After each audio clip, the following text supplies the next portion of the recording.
All right, boys, welcome to a fucking big Full Send podcast episode. We just flew all the way to Croatia. We fucking hopped on a plane. We're in Croatia. We got Andrew Tate right here. Lighting up a cigar. Guy loves gars. It's a good sign. What's good? You ready for this pod? You get for the pod? Let's go. Born ready, G. Do you have extra gars or what are these? Wait, what are these? Tate, what the fuck is this, boys? Are we good, or we could have the cigars come in mid-show, right, Andrew? Or you want to start with the gar? We can do. I just want to make sure she doesn't fuck it up. Whose duty is that? Yeah, who's on cigar duty right now? The chick, Tash. She's supposed to be getting them. Was that your girl or assistant? Or? It's a chick. One of my chicks. Yeah. One of my wives. I got 4 wives. I'm from Ethiopia. Do you That's one of your wives for real, or is that a girlfriend? Girlfriend. Yeah, I hadn't seen her in a minute. So wait, when you bring a girl, when you bring like a girl, is she a girlfriend or just a girl for the trip? Girlfriend. Girlfriend. Yeah. So you like you put her on cigar duty? Well, if I need a cigar, then I would ask her to go politely get me a cigar. Yeah. What if she said no? How could she possibly say no to me? What if she's like, why do I have to get your cigars? Like, get your own cigars. Why do I have to put you on a private jet to fucking Croatia? Fuck off then. There you go. There you go. I agree with that. Like, Wait. So bye. how many girlfriends? Me? Yeah. Man, I'm a man of God. I'm a good man. I don't want to be in this podcast. Everyone trying to tell the world that I'm some kind of horrible, evil misogynist. Everyone seems to think I am for some reason. I think it's great to have multiple. Do you? Yeah, why not? I mean, if they're okay with it. Yeah. Well, do you have like a ranking system? Like you have a main piece and then side girls? How does that work? I'm a man of God. I read the Bible. I go to church. I don't know. I can't possibly answer these questions. This is obviously going to be watched by every single female that has any kind of association to me, and I'm loyal to all of them. Oh, that's awesome. There you go. So do the math on that one. See, baby, I told you I was loyal. Don't worry about it. So I'm loyal to all of you at the same time. You think it's possible for a man to be loyal to one girl? I think it's possible for men to do lots of things. Sure, we can go to the moon. You can be loyal to one girl. You can go scuba diving if you want to. I don't think that if men were truly honest with themselves that they want to be, I think men are loyal to a woman to try and inspire loyalty out of her. A man will sit there and go, I only want to be with her. But really what they're saying is, I only want her to be with me, which is a masculine imperative and it's natural. And I completely understand that. Every man's the same. But if you could make a woman be loyal to you while not being loyal to her, then you would not be loyal to her. If a man's truly honest and says, if I can press this button and she's loyal to me no matter what I do, am I still going to only be with her? Now, you might prefer her. You might spend 99% of your time with her, etc. Completely get that. But on a long enough time frame for the rest of your human life, if she's going to be loyal to you regardless, are you telling me that without any kind of backlash from her, without the chance of her cheating, without any bullshit, you're going to tell me for the next 50 years you're not going to fuck anything ever once? If she let you, why not? Like, you know what I mean? Yeah, I mean, I feel like everyone would agree to that. Everyone would agree to it, right? So it's different for men and women. It's completely different for men and women, and it's also different because a lot of people misunderstand what I say. It's different for men of a certain status, right? If you're a man who has his shit together at a certain level of status, you can say to a woman, look, I love you with all my heart. I want to be with you. I'm going to take care of you, but you're not going to tell me what to do. I'm in charge because this is my life. You're on the Tate train, and we're headed to Success Station. I'm the one driving it, and if you're going to be on my train, certain things are going to happen. If you're unhappy, you can get off. No problem. I feel like you've been experiencing that as like a high value male. Me and Salim kind of just started. I'm hoping Steiny gets there one day, but once you get there, it'll be it'll be dope. When you get into the high value area, it's like it's pretty fire. Well, if you're hard to replace, then you're going to accept more things than you would accept from someone who's easy to replace, right? This is basic human psychology. We can take it away from dating and apply it to basically anything. You will accept your Lamborghini breaking down because it's hard to replace it. You will not accept your Toyota breaking down because you can just go get a Nissan. So it's the same kind of game, right? If you look at a guy and go, he is amazing at everything. I truly feel, I feel happy with this man. I can't find another man on his level who could possibly replace him or fill the hole in my life he would leave. Sometimes he fucks that bitch. Oh, fine. You're more likely to accept it. That's human nature, right? It's not even about intersexual dynamics and all the things I talk about, even though I could use those examples to apply all of my beautiful, completely correct, logical, affirmations. The reason I don't do that is because everyone comes back and goes, misogynist. So fine, cool. Stop them all crying. Let's talk about human nature. People are not going to be quick to replace something or attempt to replace something which is basically irreplaceable. So if you're a high enough status individual, then you get to get away with more. That's basic human psychology, isn't it, as a whole? And I think that I'm with guys here. I don't have to be polite. I don't have to say I think. I could say I know. I know. I don't think there's any girls in the room. Is there? Is there? Is Alyssa even in here? You're good, bro. Oh, Act shit. like there's not. Cool. I know that women as a whole are quite understanding of their status. Women are very, very intelligent. I know people say I'm misogynistic and people say I say bad things about women. Women are very, very intelligent in certain key areas. And one of the things they are most intelligent at or best at is reading their own status and understanding what they can and can't get away with. Women are experts at that. Like 100%. You get the same chick who will act X way with one guy and get with a new guy and act completely differently. Because Do you think that's subconsciously though? Like with I think it's subconscious, but I also think they spend a lot of time on Instagram, a lot of time looking at their competition, a lot of time looking in the mirror, a lot of time trying to look good. A lot of time, they spend a lot of time on themselves and within themselves, and they're pretty good at understanding their value and what they can get away with when it's compared against the value that's sitting opposite them, right? So they'll sit opposite one guy and be a dickhead and sit opposite the next guy and be a sweetheart. They're quite smart at that, right?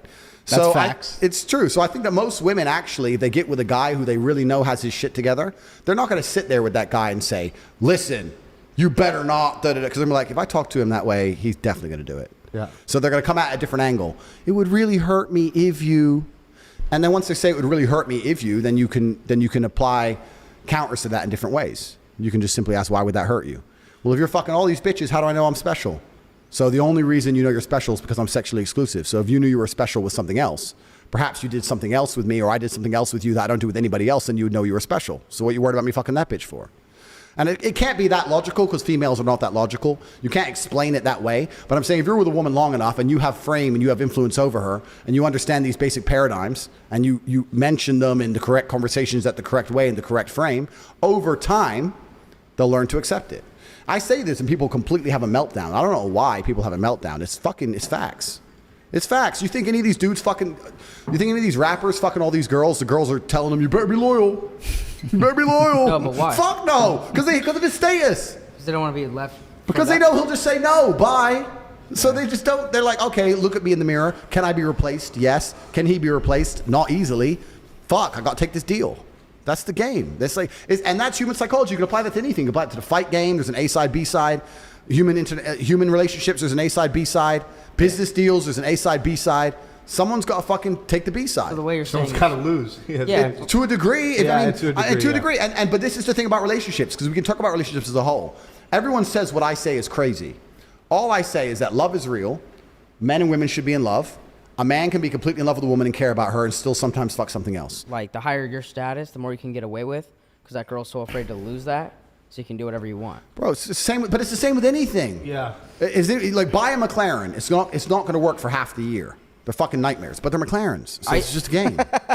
Like I used to talk to Salim, and he'd have random girls, and he'd be like, "Yo, I'm crazy over this chick," and I would say, "Salim, dude, think about who you are. You can get any girl you want. These are just random chicks, right?" Well, now it's multiple. Now it's great. So there's levels to it, and I think that chicks don't realize that until they don't have it, and then they chase back, right? Well, women are also addicted to drama. This is something else you have to understand about females. That's very true. Females are addicted to drama. They are entertained by drama. What does a woman do in her spare time? She watches the Kardashians drama. Listen, I don't want to insult anyone. I was about to say a bitch. Yeah, I'm going to stick with that. A bitch will sit there. A bitch will sit there and think, I need to relax. Let me watch a murder documentary about a serial killer who chops people's heads off so I can have a nice good night's sleep in bed. They're addicted to this shit. They love drama. So to some degree, even as a man, this is actually an important frame for men to understand. To some degree as a man, you have to instill drama in the relationship, because if you don't, she's going to get bored. No, that's very true, man. And she's either going to leave or she will instill the drama, which gives her control. You don't want her to bring the drama. So you think girls like to fight? They like drama. They like to be entertained. Yep. So if she instills the drama, it's probably going to involve some other fucking dude. You don't want that shit, right? So you have to instill drama. So this is the question I always say to all the people who say I'm misogynistic and my view on relationships are wrong, et cetera, et cetera. I say, look, I have beautiful women who are in love with me, and we're all happy and smiling every day. I get to fuck whatever I want. I have a very positive relationship with females. My life's good. You disagree with everything I say. But your relationship, you and your woman don't even fuck. So like, if you take the other paradigm, 99% of men disagree with me, but they marry one chick, they be the good guy, get married, sit with her, just her, I'm loyal, blah, blah. They're all getting fucking divorced and the chick's giving them a hard time. Yep. You never see that dude who did the right thing and then go, I can do whatever the fuck I want because I do the right thing. So you know what? Leave her at home. I'm hitting the club. I can do what I want because I don't cheat. Never. It's like, oh, she's going to get mad. Da, da. And he's the good guy. I'm the bad guy, and I get to say, see you next week. So what Bounce. is the cheating code in Andrew Tate's like books? Like, how do you morally cheat if you have a girl? You're honest with her. You're upfront with her. It's not even about that, because when I say it on these podcasts, I have to condense everything. I have to be very compendious, and I have to try and... Or how does one, not Andrew Tate, how does one morally It's cheat? just about understanding and instilling a mental frame inside of the female that makes her understand that it's really not that big a deal. That, coupled with your status and the fact that you're hard to replace, will make you be able to get away with it. And when I say get away with, I don't even mean get away with. It can be a very honest and open thing. I'm telling you, man, like, most men would be surprised by how deviant women are. If you have a woman and you're truly cool, and you're truly together, and she truly loves you, you come home. Have you been out? You fucked that bitch. I did fuck that bitch. You know what? I fucked her, but her tits are not as good as yours. Come here. But And you does that fucked her, right? She'll love it. She doesn't give a shit. What if she had a better rack, though? Well, then she's in trouble, right? But I'm saying, if the framing is right, but it's about the mental framing. I say these things, and men think I'm full of shit, but you have to understand the mental framing. I'll give you an example. If a man So that's your line when you come home and you just just compliment the girl's rack, it's and then you're good? It's an example. That's a good, that's a good line, though. But I'm talking about the mental framing. If a woman gets with a man and his frame is correct, that woman, over a long enough period of time, has the same political views, likes the same music, likes the same movies, has the same friends as him, watches the same things on YouTube, the same Netflix shows. If you see a woman who loves that man, doesn't she do everything the man does? So if that man truly believes and can explain to her in a sensible way, look, I love you, I take care of you, I pay your fucking rent, you're living with me, that bitch, fuck that bitch, who cares? I fucked her, so what? Who gives a shit? She ain't here, she ain't living in the fucking penthouse, shut up. Eventually she's gonna be like, okay, well, as long as those girls don't live with you, they absorb their man's frame. But that's the frame. Hold on, though. So what if your girl comes home, same scenario, and goes, yo, your dick is bigger? That's not gonna make you happy, though. Bro.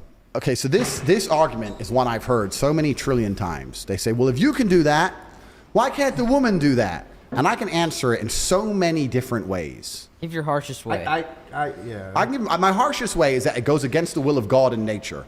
It goes against the way of man. For the longest period of human history, men had more than one woman. Every king, every sultan, read the Bible, read the Quran. In most of the world today, men still have more than one woman. Never in history, in any book ever, in any civilization since the dawn of human time, have promiscuous women been celebrated, ever. They have been frowned upon in every single society ever. The main reason is because of paternity. Because what happens is, if I have 5 girlfriends and they all get pregnant, we know who the 5 mothers the guys are. are in town? Thank you. And we know who the 5 fathers are. Yeah, thanks. Well, the father for the 5 kids. So you know who the kids belong to. Yeah. If you have a woman who's sleeping with 5 dudes, when she gets pregnant, nobody knows who the fucking kid belongs to. Now, the DNA test might be able to fix that, modern science, right? But there's a whole bunch of modern science that has to work the devil. That shit's new. Humans, evolutionarily, grew up until the 1950s, 1960s, where none of that shit was doable. You had to know who the mother and the father was. You had to have a virgin. That's why they celebrate virginity in most of these places on the planet. They can't afford DNA tests. If she ain't a virgin, I don't know as a fact I'm the father. So I ain't gonna fucking deal with her shit. That's why virginity is so important in most of the world to this day. So to come along and say a woman can do it too is disgusting in the eyes of God and in the eyes of nature. You can come along with science and somehow then try and fix it and prove it. So and patch it up. God just wants the boys to just run through chicks. God wants the warriors out here. God's looking down right now and he's like, boys, I just want you to run through chicks. God wants the men, the masculine males of earth to reproduce, create his warriors. God needs warriors. What parable is that in? It's Tate 15. Okay. I'll search it up. Look it up. Wait, so when God needs warriors. New Testament? New and old. I'm everywhere, bro. Okay. I'm around. You read the book, G. I'm in there somewhere. You'll see it. And you go, that sounds like Tate. He probably wrote that one. Luke. Nah, that wasn't Luke. That was Tate, that one. What about, have you ever dated a girl that makes more money than you? That's impossible. It's possible. What do you mean? What if when you finally go to the US, you're in LA, and Kylie Jenner pulls up on you, and she's like... She's still not richer than me. She's richer than you. Nah. She is. But I'm rich in ways beyond money. You're thinking in numbers. No, I'm talking financially. Then I guess I'm gonna have a very good life, aren't I? Would you ever date a girl that's richer than you? Fuck yes. Why not?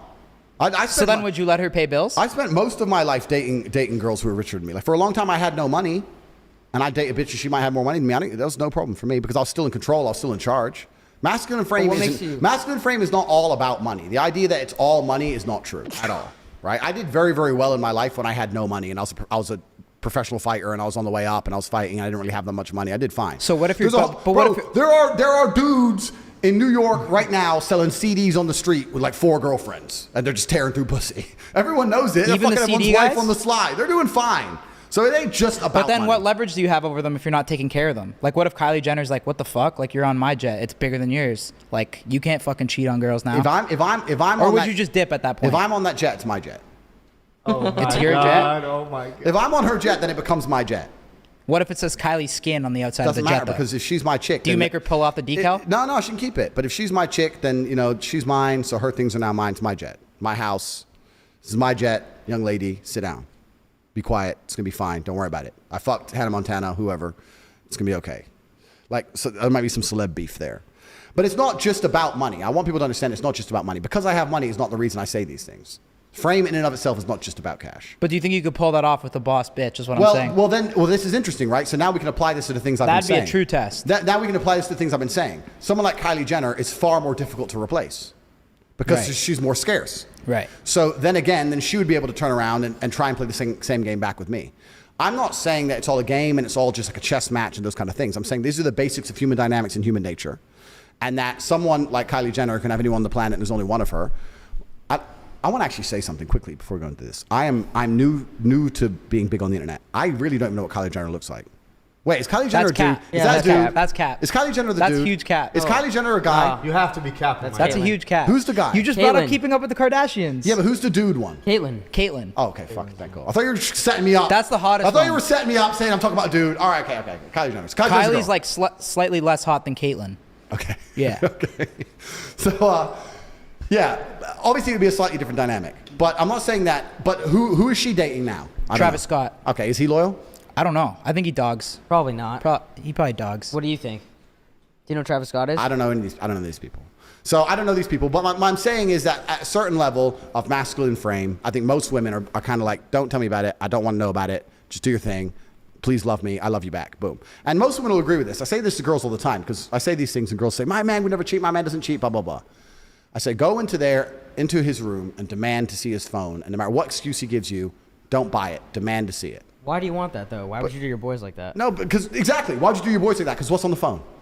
Huh? What's on his phone? Probably some shit that Some she doesn't want to see. Some bitch. Yeah. So every man's doing it anyway. So every woman knows it. And the reason she doesn't demand to see his phone because she'll want to have her illusions shattered. Do you think that that's fair for her to want to see the phone and get to see it? Fuck no. Tell her to fuck off. But I'm just saying that women know truthfully because if they truly want to find out, they could. And they don't want to find out. They want to just pretend. Can I ask you something about the body count thing? About having chicks have their body counts on their foreheads? No, you have to explain it first. Explain it be a professional, young I man. will, sorry. Be a professional. We're on one of the biggest podcasts in the world. So please explain He's new to the podcast. He's new to the pod too. by the Oh, way, I'm not so. new. Explain to the podcast You're still what on I trial said. a bit. Wow, yeah, probably with this guy. Yeah. You said you had to have girls had to have lines for each body that they've had on their That's forehead. not even what I said. No, you said it would if girls would have the number of body count or whatever they have on their head, it'd make everything way easier. How so? But how would it be displayed? I didn't know exactly what you said after that, but I know. I'm here on this podcast, you guys. You don't even understand what I said. I'm upset. Because we want the audience to know, so we need you to dive into it. I said that a lot of the world's problems could be fixed if women walked around with their body counts on their foreheads. I didn't say lines. Sorry. And What it's would be fine. fixed? Like world hunger?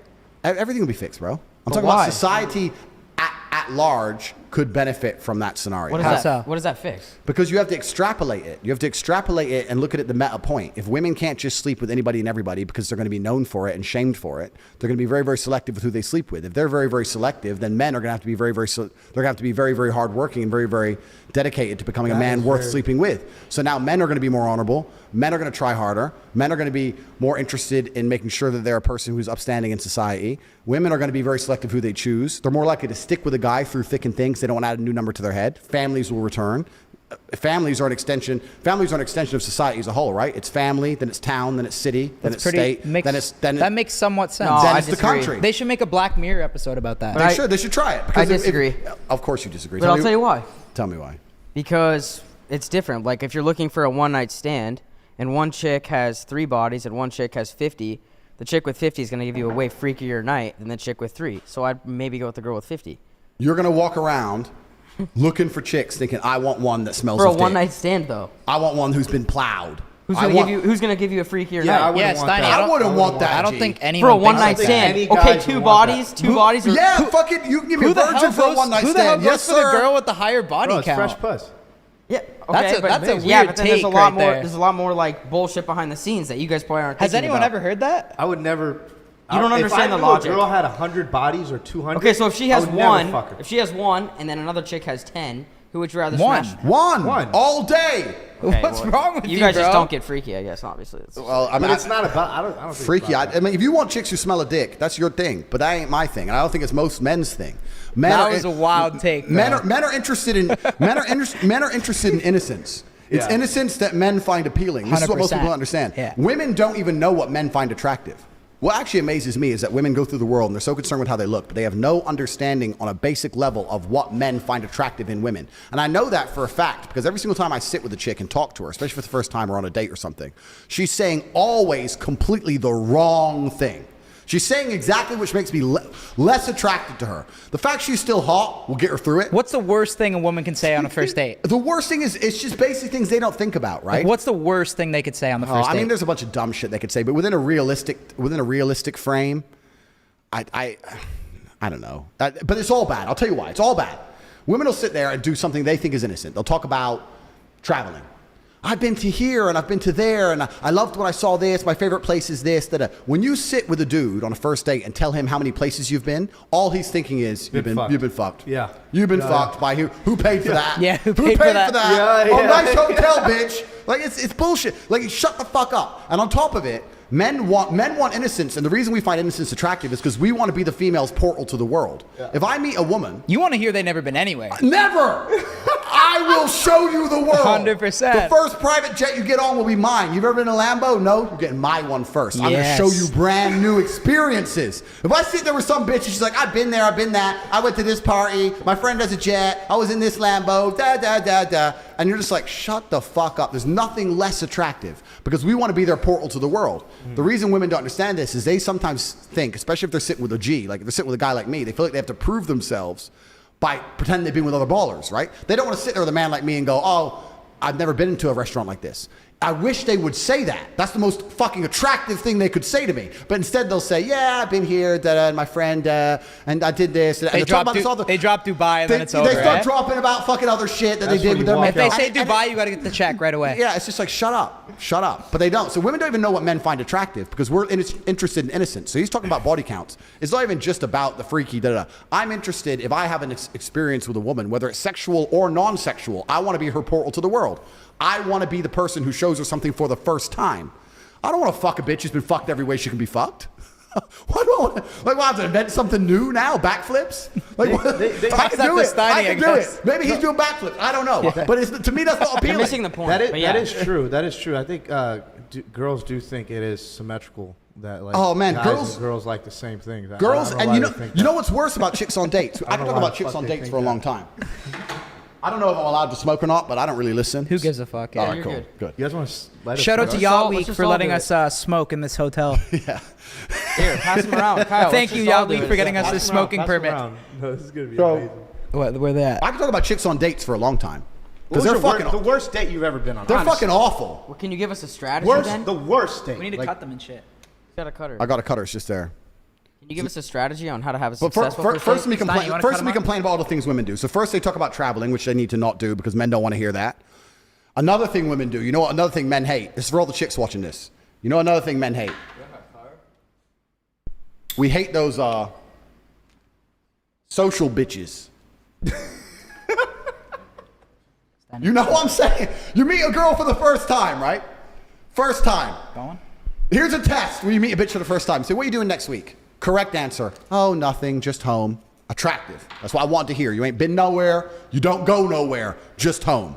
What are you doing next week? Oh, well, my friend has an art exhibition, and then my girl knows this guy who's doing this thing, and we're going to this party because it's a launch for this new clothing line. And then on Wednesday, it's my friend's birthday. Her name's Chloe. She's so funny. And we're going to go here. And then this, that. She starts giving you this busy schedule. Ho. Slut. Shut up.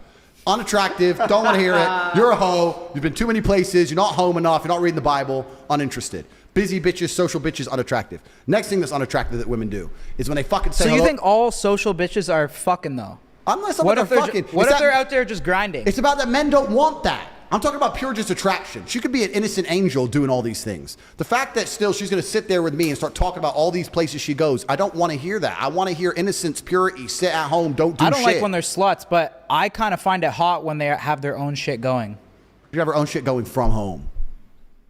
From But wherever it is, I'll give as you another long example. as they're not fucking. Okay, no, but the problem is that you're saying they're not fucking, right? If a woman's going to all these different places and she's attractive, lots of guys are at least trying to fuck her. But not if she's with a top G. Okay, that's right, but she's not with you yet, is she? It's date one. If she is. Yeah, okay. Yeah. So it's date one, right? It's date one. So for the last X amount of months, she's been running all over XYZ, meeting XYZ, and then you have to look at her and have enough faith that nobody's ever managed to put their dick in her ever. And the truth is, it really ain't that hard. So it's like, social bitches are worse. I walked in a restaurant with a girl, and she's like, we're waiting in this little line. There's like 2 people in front of us, like literally 1 couple in front of us. The line would have been maybe 6 seconds. So it wasn't even worth kicking off. Oh, I know the manager. What did it? And I looked at her and go, how do you know the manager? Oh, I just know him through that. I was like, I just wanted to leave. Like, and now I'm just like, now you know the manager of the best restaurant in the city. You're a fucking, now I got to sit there. You're a hoe now. How many times have you been here? With who? Like, who have you fucking been here with? It's off-putting. It's disgusting. I see what you're saying, because like a lot of the times when men deal with women, I mean, it is sexual. You know what I mean? So like when she, obviously you're probably thinking, oh, you know the manager. Fuck, are you fucking him or something? You fucking him, or you've been here on how many dates? With who? Or you and your girls are here drinking Or all the manager, fucking time? the manager wants to fuck you. That's a fact. That's it. But yeah. Where's my lighter? You stole my lighter? He's lighting it. Please don't Thieves. get it. Has like a girl ever brought you back to meet her parents? And if she does, do you act this way? Like, do you be real? Parents love me. You act this way though too? I love you. Parents love me. Can you show me how to light it? Sure. Do you tell the dad, like, I'll never stay loyal to your daughter? Nah, but I say something else. I say, look, she's been out too much. Save that, like, for dessert maybe when that comes, right? Finally, she's under control. Like, don't worry. She was living haram, but I'm here now. She's gonna live a good life now. I'm glad I met her before it was too late. I'm gonna save your daughter. Yo. I'm here to save her I life. like this, bro. This is good. Dads probably like you. Moms might not. Oh, they all love me.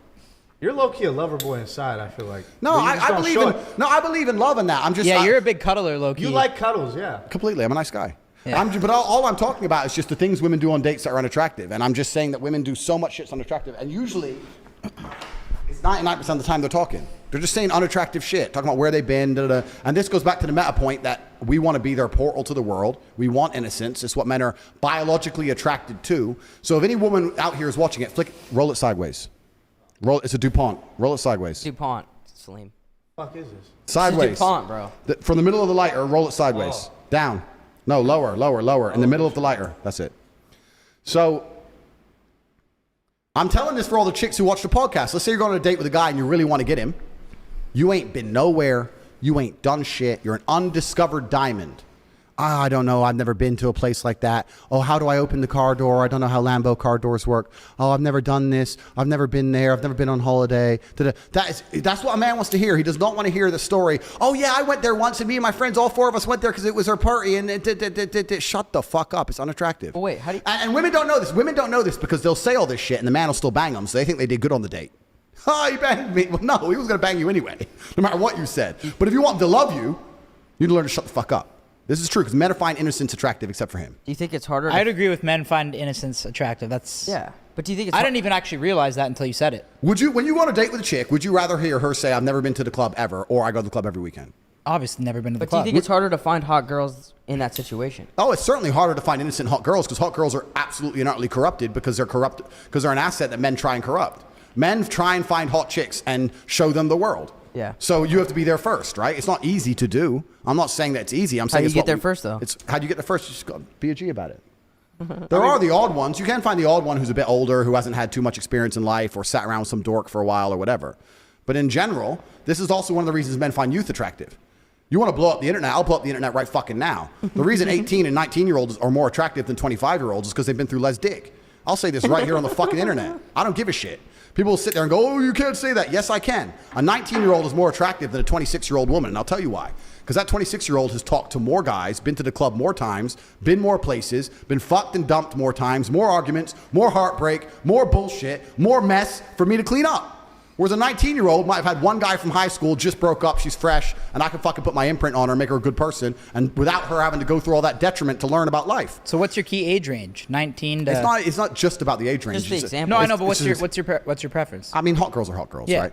I don't know. Hot girls are hot girls. But my point is that older women, the reason they're less attractive to men, even if men don't instinctually understand it, is because they've been through a whole bunch more shit. And we're not interested in dealing with someone else's problems. If you get with a girl who's 26, 27, she's going to be sitting there going, I know men like you. I've seen what men like you do. You ain't going out today. Yeah, I don't like that. I ain't dealing. So you're telling me, wait, you're telling me you were innocent and sweet for this dude. You were nice to him, he fucked you and messed you up, and now I deal with the attitude problem you've developed because he got your pussy? I didn't even want him to fuck you in the first place. You should have been a virgin when you met me. Now I'm dealing with your shit? Get fucked. Goodbye. Don't you think, though, trying to find purity out of women, it kind of is like a low possibility? I mean, it's kind of like when a woman says, I want a guy that's like 6 feet tall, whatever the case may be, right? There's less of them, and like it's like, dude, you can't really find a virgin out The here, best man. things in the world are low probability. It doesn't mean it's not what we desire. We're talking about what we desire. And what I'm saying is that one of the best things about status is that you can now get what you desire. So at status, most men have this dream of sleeping with endless women. I could, if I decided, could sleep with a new woman every single day for the next 10 years. All I would have to do is reply to my Instagram inbox. It would not be difficult. I could do it. It's not interesting to me. I am more interested in using my status to find something extremely rare, like a woman of innocence. That's what I'm talking about here. I'd rather find 1, 2, 3, 4, maybe 5 women of innocence and keep them, as opposed to just sleeping with endless women, because sex really ain't all that interesting to me. I think it gets boring after a while. So that's the point we're making. Yeah, it's hard to find, but just because it's hard to find doesn't mean it's not what every man intrinsically really wants. It's what men really, truly want. And what's actually interesting about it all is, no matter how innocent the female, she still wants the man to have had experience. If you were to ask a virgin woman, do you want a virgin boyfriend? She'd say no. Or if she slept with one man and she had lived a good life, do you want a man who lived a good life and been with one woman? No, maybe she should have slept with a few more. They want you to have been X, Y, Z, right? So you could have been a playboy and slept with 1,000 girls and get with a virgin. She wants you to be that way, and you want her to be that way.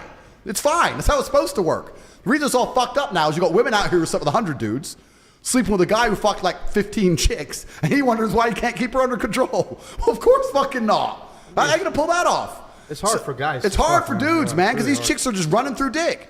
It's hard, and if they run through enough dick, they're eventually going to end up on a real G's dick.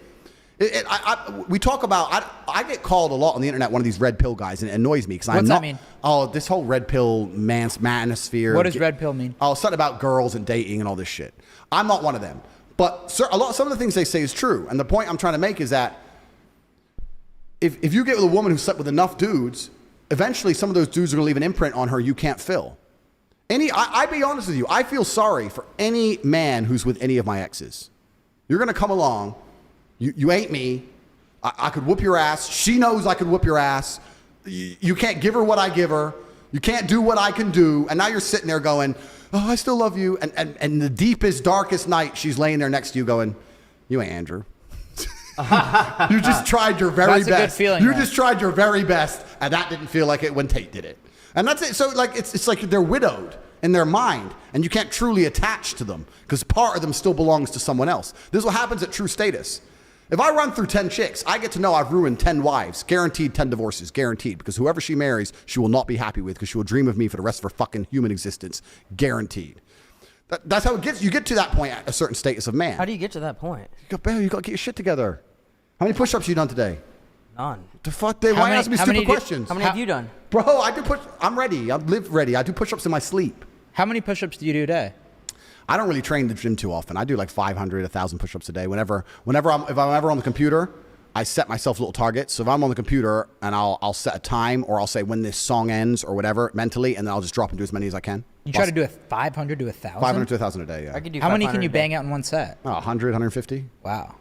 So What else is your like lifting schedule? that's like? it, man. I just do a bunch of push-ups. Just push-ups. Bunch of push-ups. If I'm in the gym, I'll train, but Yeah. I live on the road, so I don't often get access to a gym. You guys don't just go to the gym on like...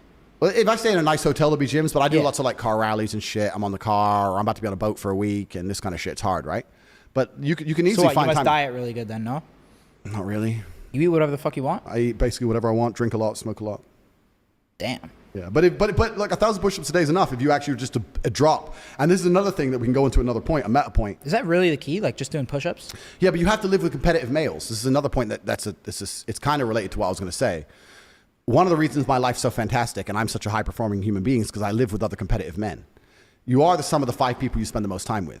If I'm in a group of 5 men and all of them are dropping doing push-ups all the time, am I going to be the only one who doesn't do it?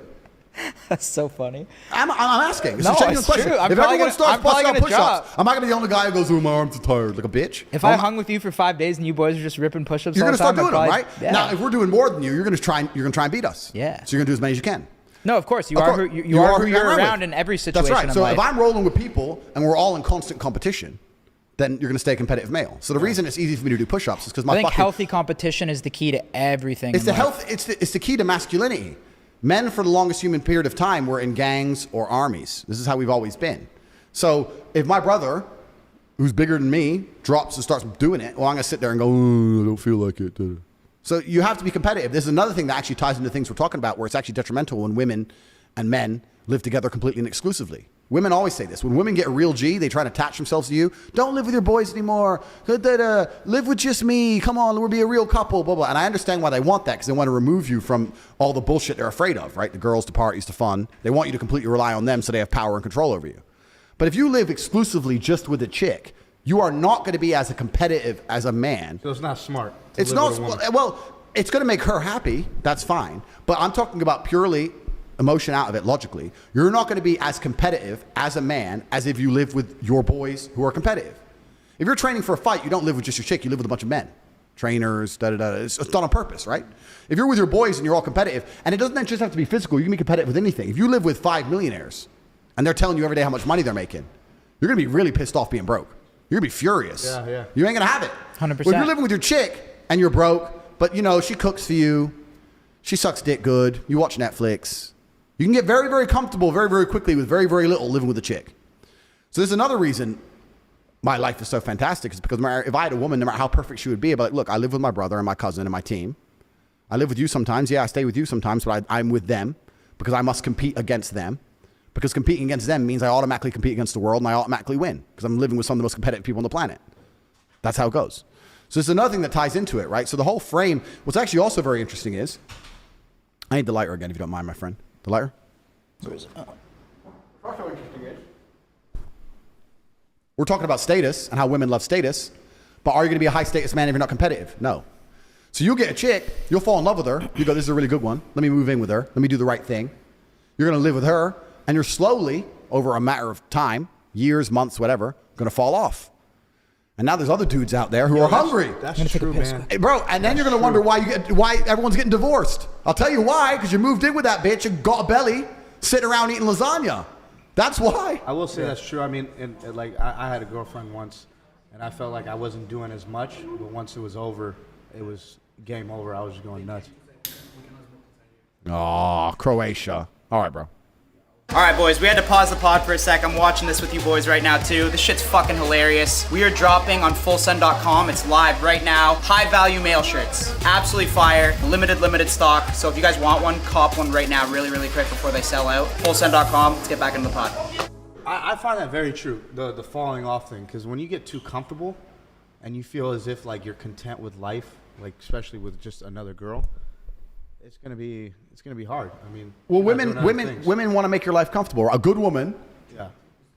All right, bro. A good woman will do what she's supposed to do, which is make your life comfortable, right? She'll cook for you, chill, blah blah blah, which is fine. That's what she's supposed to do. She's a good chick, but it's gonna make you comfortable. It's gonna make you lazy. You are gonna lose your competitive edge. I will say that. Yeah. So if you're most competitive when you're a man, in fact, this actually can be translated into a bunch of things at large. You can translate this to society as a whole.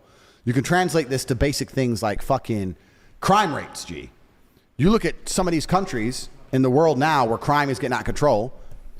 A lot of it is related to the fact there's military-age men or young men in gangs who can't get no pussy because women are just chasing clout. And you got these young men who can't get no pussy and they get angry and aggressive and they're like, "Well, what can I do about this? I need to matter. Get rich or die trying." So there's like it's all related. Like women are required to a certain degree to soften men. I understand that, and having no women in your life at all will make you dangerous. It'll take it too far.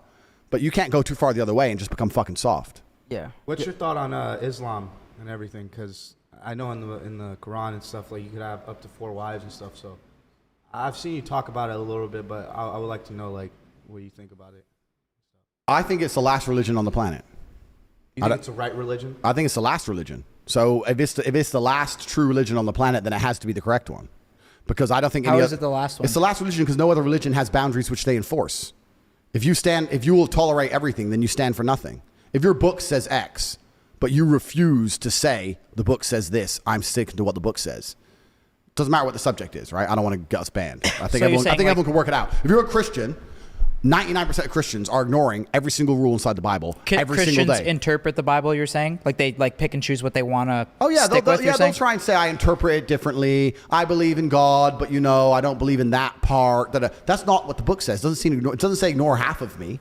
It says follow me. Only Muslims follow their book. No, true. So they're the last religion. Yeah. Who gives a shit if Christians come along and say, I'm a Christian, Give a fuck. You ignore the Bible. Well, isn't there a lot of Muslims that don't follow the Quran too, though? I'm sure there's a lot of Muslims who don't completely follow the Quran. But I'm saying that if you were to go out there and try and find Muslims who live true to the Quran completely, you can find them. Yeah. You ain't going to find a single... I think you can find Christians. No, you won't. Bullshit. No, yeah. Bullshit. Muslim religion, I mean, not to even... No diss on any religion, but like... Dude, you're not going to find a Muslim slut. That's right. Like a woman that's a Muslim that's a slut. Bro, you put me in any fucking church. Give me the hottest church. There's girl. Muslim sluts out there. I'm sure there are, but I'm saying the point he's making is you can find a bunch of women who adhere to Islam who are still virgins to the age of 25 waiting for an arranged marriage. Oh, yeah, 100%. You will not find that under Christianity. 100%. I think you'll find some. Yeah, you could find a couple. Bullshit, but you're right. bro. There's probably more Muslims that follow. There's more devout Muslims than devout Christians. Christianity has no power left. It's a power. Even the Pope is up here talking about, and I want to make this very, very clear. I'm not fucking anti anything. I'm not homophobic. I don't give a fuck. I'm talking about what the book says. If the book says man and women lay together, and then the Pope is going to stand up now and say that you can be a gay preacher, the book doesn't mean anything now. So the whole religion doesn't mean anything. So the rules don't mean anything. If you're tolerant of everything, you stand for nothing. The problem is with religion is that it naturally needs to be intolerant. For a religion to be a religion which is respected, it needs to be intolerant of certain things. Yeah, but you can't say we're a religion which tolerates everything. Now you have no belief systems. But when was that book written, It does, completely. But the world evolves. So. Completely. So Christianity's evolved into nothing. Islam hasn't. This is the point I'm making. The point I'm making is if you're going to throw your own rules away, you can't stand up and say this is a religion, these are our doctrines, but we tolerate everything and we don't punish anyone for anything and none of it really matters. Are you a Christian? Well, who the fuck isn't? Biggest hoe in the world's a Christian. Porn stars are Christians. Who gives a shit? It doesn't mean anything. It's different with Islam. With Islam, you can't get away with it. Even if you're saying that there's some Islam sluts, etc., fine, that's cool. But people don't stand up and openly disrespect Islam. Oh, hell no. Because they're afraid. So, once again, if you don't have rule systems and doctrines and beliefs and prophets, which people are afraid to mock, are you even a religion? People won't disrespect Islam. Nobody will disrespect it because they're scared. Even in a Christian country. What do you mean by disrespect? I mean, disrespect it. Say something, disrespect it. You can walk around, if you could wear a t-shirt saying Jesus is gay, right here in Croatia, a Christian country, and you will make it out of the country alive. I dare you to do the same thing with the Islamic prophet. I dare you to do the same thing. You wouldn't make it out of a Christian country alive, an Islamic country alive. Even in Christian countries, you are not safe to do that. You do not disrespect their beliefs. Yeah, disrespecting Allah is... No, you don't do that. Yeah, you don't... Nobody does. So what I'm saying is, if they're the last religion on earth that people are afraid to disrespect, if their God is the last God on earth that people are afraid to disrespect, then he's the only God that matters. If every other God can be mocked, laughed at, put in video games and fucking shot at, stupid shit, dressed up gay on TV shows, what kind of religion is that? It's a joke. Yo, it's a good point, man. How come you're that, do you ever get afraid of getting canceled for being so, the shit you say? Did you just say, firstly, let's make a few things. No, I understand. But wait, let me finish. I mean that in the sense where it's like, you seem to say crazy shit and your audience gets bigger when usually people who say some shit that you say, a lot of people would come after them. That's true. But firstly, I don't live in fear, so I'm not afraid of anything. But how could you get canceled? Because most of your shit is not even your own accounts, right? Secondly, I'm just breaking down the sentence as a professional because that's what I do. You said fear of getting canceled. So the first word incorrect was fear. I'm not afraid of anything. I don't live in fear. Second thing is canceled. If I was going to be afraid of anything on the planet, the last thing I'd be afraid of is getting canceled. Like, I've had people try to kill me. I have real enemies. As we stand right now, there are groups of men waking up who want a bullet in my head. I don't give a fuck if some dork on the internet makes a video saying cancel Tate. Don't give a solitary shit. I have real problems. So just breaking down the sentence. I'm not afraid of shit. Would never be afraid of getting canceled. To answer the meta question as to, am I worried that someone's going to hear something I say and then be offended and then people aren't going to follow me anymore? Once again, I couldn't give a fuck. I don't give a fuck. I say what I think. These are the things I truly believe. Some people agree with me. Some people don't agree with me. And that's absolutely and utterly fine. You're right. I am doing very, very well, despite the fact I'm saying things I'm not supposed to say. Yeah, it's crazy. It's crazy. I am doing very, very well. But I think the reason that is because people know I'm authentic. People know I actually mean them. I can explain them in a way that makes them hard to disagree with. Even feminists struggle to argue with me on a lot of points. And also, I really do believe the things I say, most people intrinsically, even if it's a lesser version of, even if it's less extreme, agree with me. Most men intrinsically agree with a lot of the things I say. Man, yeah. I'm surprised no feminists have ever come for your neck. No, they've tried, but how can you come for my neck? How can you come for my neck when their basic battle cry and their basic weapons are ineffective? First, let's call them a misogynist. Yeah, I'm a misogynist. Okay, next. You're sexist. Yeah, probably. Next. Okay, I'm going to cancel you. Don't give a fuck. I ain't even got nothing to cancel. I'm on everyone else's account. I ain't got an account. Next. Okay, well, we can't call him an incel. You're a misogynist. Like, it's just a circle. They don't have any weapons. Yeah. They have no weapons against me. Yeah. How are you going to sit there to the dude sitting with a bunch of beautiful women in his mansion and then say, you're a sexist? You're ugly. You're a 3. These chicks are hot, and they chose me. I don't give a fuck what you say. I'm not interested. It's interesting. It's actually very unfortunate. It's kind of unfortunate because women are completely and utterly solely judged on how they look. Like, a lot of these feminists are they're so busted. Like, if you're going to be a feminist, at least get hot first. Because if you're hot, you'll matter. Oh, the hot bitch said this. Do you ever think But if the ugly bitch said this, oh, you hear what the ugly bitch said? Have you ever heard it? No one cares. Nobody cares you're ugly. It's just nobody cares. I understand why you're mad. I'm me, and the hot bitch is with me. I get it. You're mad at God. That's fine. But what are you going to do? Cancel me? I don't care. Make a video. Keep making videos. I don't care. There's a direct correlation between that, right? Hot girls aren't going to come after you, but the ugly ones will. Hot girls love men who are prepared to protect, provide, take care of them. If you're prepared to protect, provide, and take care, to a degree, you see yourself in a position of authority. To a degree, right? I need to take care of her. I'm going to pay her rent. She's going to come on my boat. She's going to listen to me. She's going to have a good life. You see yourself in a position of authority, so which means to some degree you are misogynistic. Women, beautiful women, love misogynistic men. When you see a 19-year-old Ukrainian on a billionaire's yacht in Dubai, is she complaining that he's the boss and he's in charge? Or is she like, oh, I'm glad he bought this boat. I don't know how boats work. I just want to fucking have a cocktail. Be a misogynist. Cool. You work out the port fees. I don't give a shit. God damn it. So they love misogynists. So the only women who don't love misogynists are the women who are too ugly to get fucked by a misogynist. And then they want to come along and try and cancel you on the internet. I don't give a shit. Cancel me. I will stand up right here and say I am sexist. Now, I don't mean that in a bad way, right? Because I'm sexist both ways. I try and say this all the time, but no one can seem to fathom it, especially not feminists with their minuscule brains. There are certain things in the world that I only trust men with, and there's certain things in the world that I only trust women with. I'm not talking about superiority, because superiority is field dependent. Men are better at certain things. What's Women are the better one at certain thing you'd things. never let a woman do? The top thing a woman you'd never let her do over a man? Oh, there's loads of things, bro. Loads of things I never What's the let top Can you give three? us a couple? I'll tell you the number one thing. So anything that is violence related, women should be nowhere near. So I'll give you an example. My woman is very well trained that if it goes off in the street, she needs to just run and scream. If I say fuck off, leave. And I'll tell you why. I have seen the number of times I've seen a man walking with his chick, some beef goes, the girl tries to like get in the way. She doesn't want her man or the fight to happen, get hurt, da-da-da. I've seen a woman try to get in the way, da-da-da. Then she turns to her own man, gets hold of his arm, like, don't, holds his primary weapon when he gets knocked the fuck out. And she's holding on his fucking right hand. Boom, KO, head stomped. Wow. Stupid bitch. Now, her intentions may have been pure, but she just fucking ended her man's life. You are not capable and you're not prepared for the realities of violence. Physical altercations, Anything get away. altercation like, fuck off. Don't get in the middle of it. Don't hold on to me. So fuck off Don't during try and physical calm it down. altercations. Run and call the police. Run. But there's, because I see it so many times, bro, especially if a man's outnumbered, because the chick might love him. She might have truly pure intentions. Might have 3 dudes on her guy. Oh, leave it. She's in the way and shit. They're just going to hurt you if they're really about it. If they're really from the street, they're going to knock you out now. Like, what the fuck are you there for? Now to protect you and me? Get the fuck out of here. So anything violence related. That's why I don't even like holding hands with a chick. I've seen it happen, man. You're holding hands with a bitch down the street. You don't hold hands at all? If you hold hands with a girl, right? You never hold He hands. always does. He's a big. Don't let me catch hold-hander. you in a photo holding hands. I really, in certain scenarios, I will. Okay, yeah. But like if Like I'm walks walking by the beach if and I'm shit? walking, yeah, like if it's Yeah. very lonely. Sunsets? But if I'm walking down the street, I don't like to hold hands with the chick because if anything were to go off or happen, her instinct is to just grasp you and hold you, which is fine. Where are you like wanted like that? It's not about whether I'm wanted like that. Gotta be prepared. Well, to say you don't want to hold hands with a girl because you're worried shit's gonna go down. Bro, there's terrorist attacks. There's shit that happens. Guns go off. Cars start plowing through things. I do have enemies. Whatever. I don't want to think, fuck.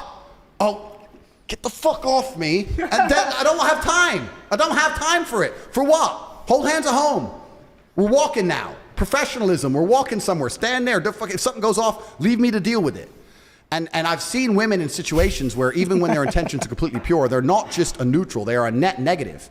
A woman who does not properly train will get your ass ended. She will get your ass put the fuck asleep. So see it all the time. So that's one thing I don't trust women with. I'll give you a bunch of examples. I don't let women drive me in cars. Everyone loses their mind when I say this. I'll drive. Never. Has the Never. chick ever drove your Bugatti? Fuck, what the fuck? Who is this guy? That's Cap. No woman has She ever was hot driven enough any when of you my did? cars Cap. ever. I You call never Cap. let a girl. You never let a Okay, girl. but wait, have you? There's ever, been a baddie that you've let drive yeah, the that's- Bugatti. Yeah. You got a soft spot, man. Come on. Yeah. I would You bet. got- I Okay, would wait. bet Have you money. gotten roadhead in the Bugatti? Gentlemen. I state on my name. I want you to I want you to understand this very, very carefully. No woman has driven any of my cars ever. The cheapest car I possibly own, I would not let a female drive. So wait, If why? you think, Why though? If you think I'm going to see a chick, and just because she is hot, just because she was born with an innate value, because she was born attractive, I'm going to assume she has the competence to pilot a $5.2 million Bugatti that she's never fucking driven before. And I'm going to allow her to risk that. I'm going to allow myself to risk that asset just to hope she might suck a little bit of dick when I can just fuck someone else. You're out of your fucking minds.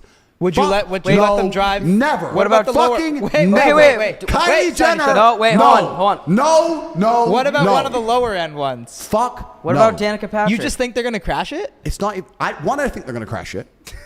That's part of it. Two. Why? Have you been in like a bad situation? Because you say your shit's based on life experience. You know Have you what? been in like a bad women driving situation? You know what it is? I'm a chess player, right? Yeah. So it's not just about what did happen or what could happen. It's about understanding the reality of what guaranteed will happen. And the fact that... No, I want you to understand something. That's good. I want you to understand something. The fact that I know what would happen in a hypothetical, even though that hypothetical is extremely unlikely, is enough to prevent me from doing something. So let me give you an example. Let me break this down. Let's say I let the girl drive my Bugatti, but the chance of her crashing... Bugatti I get. Bugatti I get. Okay, let's say I let a girl drive a car. Yes. Let's say I let a girl drive a car, and the chance of her crashing is less than 1%. Very low chance. What's the big deal? But if she did crash, the results of that crash would infuriate me to a new level in which I've never been infuriated. Is it worth that risk, even if the risk is very, very small? But would you let one of the boys drive it? Yeah, boys, it's fine. I'll tell you why. I'll tell you why. I'm trying to get to the point because people think, you're sure she's going to crash. She probably won't crash, but you don't understand. It's like me saying to you, would you roll 100-sided dice, but if you lose, you die? You're like, well, no, the odds are low, but the consequences are big. So even though the odds are low, the consequences are big. And I'll tell you why the consequences are big of a female driving your car. Because females have no innate responsibility or honor. So if a bitch crashes your car, you give your boy a car, right? He crashes it. Bro, I fucked up. I'm going to pay this off. I'm going to get to work. I'll get another job. Man, I'm sorry. Da-da-da-da. Bitch crashes your car. Well, it wasn't even my fault. That guy came out of nowhere. I didn't even know. Yo, I didn't even you know are it. so And you have right. loads of money and you have loads of cars. Just buy a new one and I can't afford it. And then if you get too tough to her, look, you better fucking pay. She's just going to block you and fuck some other guy. That's all that's going to happen. Some shit like that Yeah, happened he's to pretty me, right. dude. No, Okay, some he's right on some that. Some shit like that happened to me, bro. This girl scratched my car with her nails, Tate. and I seen it on my camera car, and she tried to be like, You got money. What are you worried about? You got money. Did she end You up are paying right. it? They have no responsibility. I didn't let her. If they were to take responsibility for the issue to the point where, like, look, I fucked up. I'm going That's to pay so this. true. They won't. So why the fuck am I going to take the risk when I know they would crash my fucking supercar Well, and not give a shit? But girls don't like confrontation at the end of the day, though. I mean, Girls don't know. Wrong. Well, Girls in a don't way like. where it's- Girls don't like responsibility for shit. Girls don't like responsibility. They want another man to be responsible for fucking everything. They want to come along and say we're equal, da-da-da, until it comes to responsibility. Then, oh shit, someone's got to pay the bill. Well, you're a man. Oh shit, that's not our responsibility. Oh, that's not my responsibility. And that's fine, right? Because it's our duty to protect and provide. I'm sexist. I agree it's our duty, right? So I accept that. I don't want a woman who sees herself on my level in terms of responsibility because I find that unattractive. But the point I'm trying to make is I will not let a woman drive my car because I know what would happen if she crashed it. We'd end up breaking up because she would not be sorry enough. I'd resent her ass and dislike her for it. She'd start giving me attitude, and I'm going to lose the bitch and a car. What's the point? You did say that girls are not good with like their instincts, or not instincts, but they're not quick thinkers. They're not quick thinkers. You were thinkers. talking about the pilot. I remember you talking about the woman pilot. You walked out. Yeah, I don't. On my private jets can't be a woman pilot. No, sir. It's got to be a man. And once again, so yeah, I'm sexist, right? But no, I'm sexist. I'm sexist. It's cool. I recommend any man out here do this. Get a ball, get a foam ball. Won't hurt nobody. Say to your boy, think fast. Throw it at him. 5, not maybe 4 times out of 10, he'll catch it. Do it to a chick. Just do it. Think fast. Whoa, boom, straight in her mouth. They ain't catching the ball. They ain't doing shit. They're getting hit. Now, this makes me sexist. That's fine. But let me just explain something. There are scenarios where I'll make fun of men the same way, saying that women are a million times better in said scenario. So I'm not talking like I hate women. I'm talking about that in my life experiences, there are certain scenarios where if I want pure competence and I'm looking for the most competent individual, their gender is related to that competence. And it goes the other way also. There are scenarios where I would only trust a woman over a man. And most women, when women first hear what I say, they get annoyed. But if they have a brain, they sit there and go, you know what? He's right. I wouldn't want to drive a Bugatti that fast. He's right. I wouldn't want to be responsible for the shipping fees of a yacht. He's right. Business. I probably can't catch a fucking ball flying at my face randomly. Business. But, he loves me and takes care of me, and I'm going to do my part, and he's going to do his part. It's fine. What are those things that you would trust a woman with in life? So, women are absolutely and utterly fiercely loyal if she loves you. The reason people get confused because people say hoes ain't loyal and stuff, and women ain't loyal. Women are not loyal if they don't love you because women are loyal to their own emotion only. So if they love you and then they stop loving you, they don't give a shit if you fucking live or die. That's just females as a whole, right? But if a woman's truly in love with you, women can be more loyal than anybody. Like I have a very loyal team and I have loyal boys completely. But if you have a woman who's truly about it and truly in love with you, man, haven't you seen all these fucking serial killers and their wives help them hide the body and shit? Like you could get women who are loyal. They're down. They're like, okay, let's hide it. Like you can get women who are truly loyal. So in certain scenarios, we need absolute loyalty. You need to use a female. If I were to have kids and I were to drop them off at a play school, would you ever drop your kids to an all-male play school? All men watching the kids? No. It's weird. Yeah. Isn't that weird? It is weird. It's fucking weird. You'd only drop to all women, right? You trust them to be more nurturing. You trust them to be more patient. I wouldn't want to drop my 2-year-old. If I had a 2-year-old. Maybe a couple gay males mixed in. Maybe, but if I had a 2-year-old, yeah. But it's primarily a feminine environment because there's a patience that's there. If I had a 2-year-old, I wouldn't want to drop it to an all-male environment because I think, well, what if she starts screaming and the men get pissed off and like the men might lose their temper? It's weird. It's just fucking odd. No. So yeah. there are certain things that are just set for females. Certain things are just set for males. Women are very, very good at certain things. If I was sick, I wouldn't call my boys. You want a chick to nurse you when you're sick.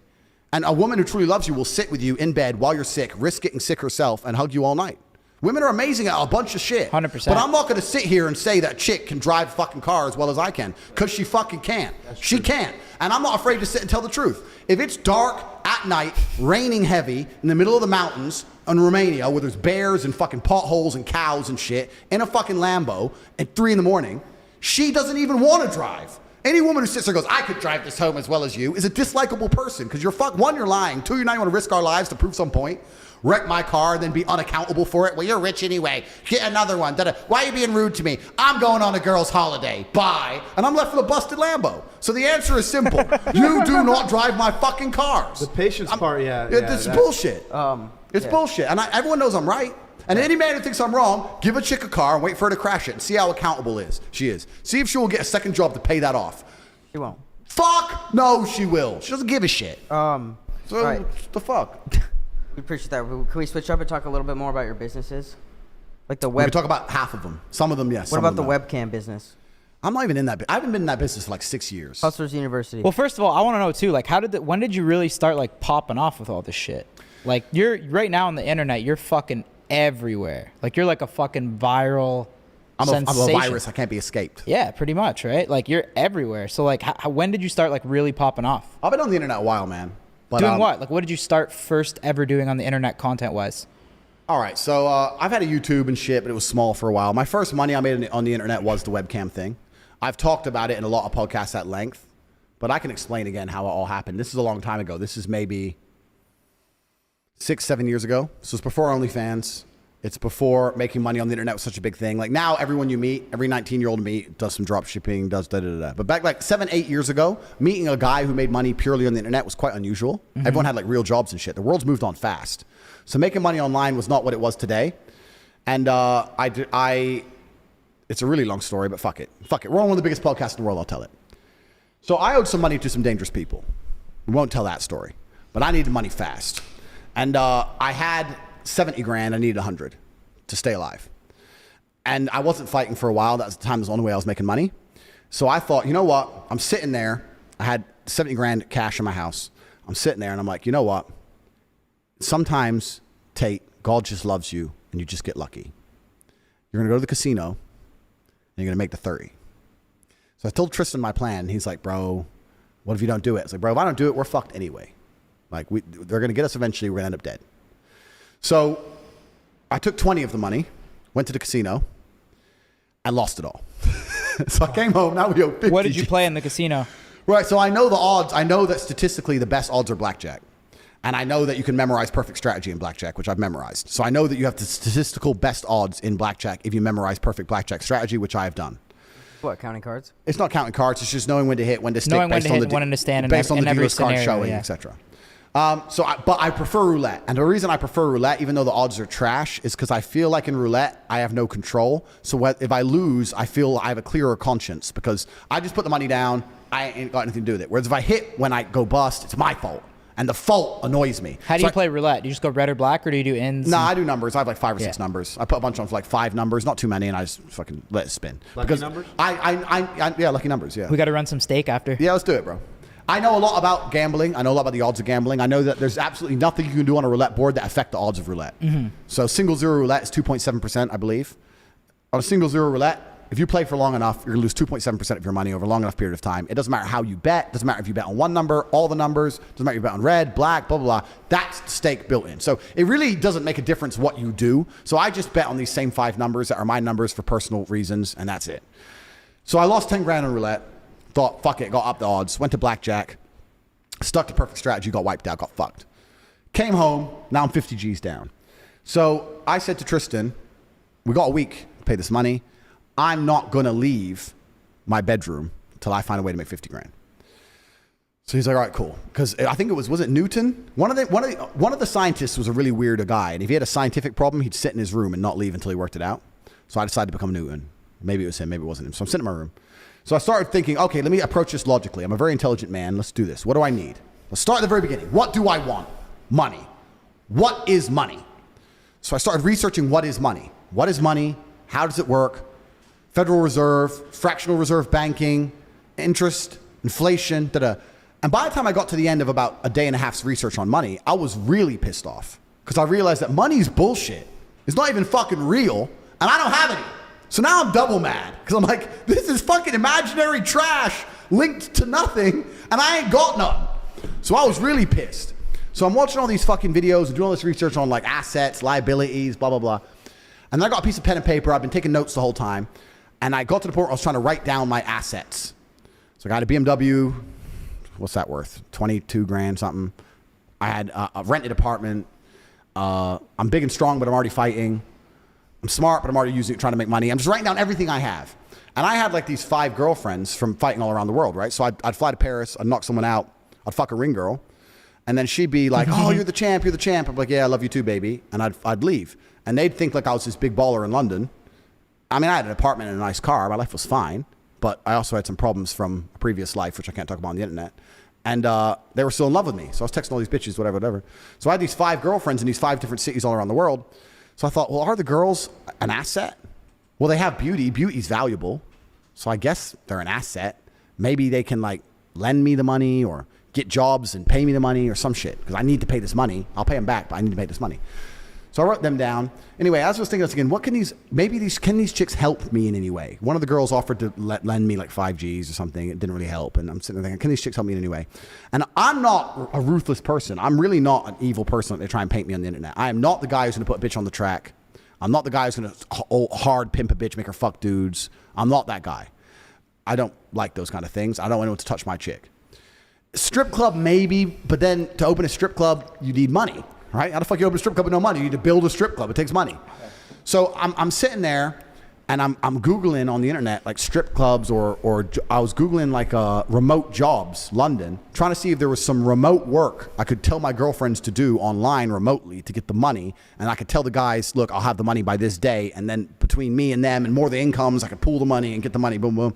And while I'm looking up remote jobs, in the corner, one of them little videos comes up, talk to live girls now. You know those fucking things are on the porn sites. Yeah. I've never been a porn guy. I still am, not to this day. I don't see the attraction in porn. I've never really been a porn watcher. I can really state under God, I've watched less than an hour of porn in my life. I don't find it interesting. I don't watch it. I don't go on the website. You never ripped porn? Never. It's not my thing. It's just boring. So I've never been a porn guy. So I didn't know how big like chatting to girls on the internet was. So I clicked on this advert. There's some chick sitting there talking to dudes, bring money on one of these websites. And I was like, I wonder how much she's getting. So then I start looking into this webcam thing, and I realized these girls are making bank. These girls are making fucking money.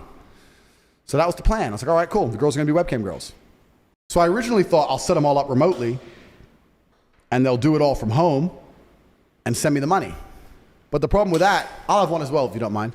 Yeah, Gabe, can I get a I'll have Red one. Bull? Thank you, bro. I serve in a couple of, so I'll give you Cool. So, but then I thought, you know what? I'm going to be teaching all these girls how to make as much money as they want. Are they really going to give me the money? You know, am I going to end up with the money or is this going to go bad for me? Plus, now they need tech. I'm going to have to send them money to buy tech. Do I really trust the bitch to send the money? Is she going to work hard? Is she going to set it up right? This might all go wrong. So the only answer is I got to bring them all to me and I got to be in charge. So I flew all 5 chicks in. None of them knew about each other. Nothing. Thank you. Sat down at a nice restaurant. Me, Tristan, he flew 2, I flew 5, 7 girls.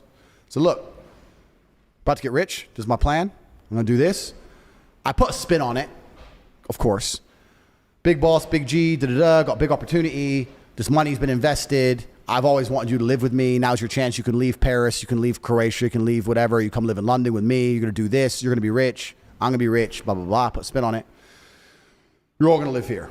Of my 5 girls, obviously they all kicked off. Who's this bitch? Who's this bitch? Who's this bitch? I'm like, look, you're all mine. Get over it. Talk about money now. This is a higher purpose. But you fucked her. Yeah, I fucked her. Who cares? We're talking about money. We're talking about millions.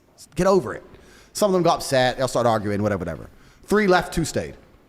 And that was the beginning of the empire. The 2 who stayed, bought some laptops, sat them down, said, look, you're going to get this much percent. I'm going to get this much percent.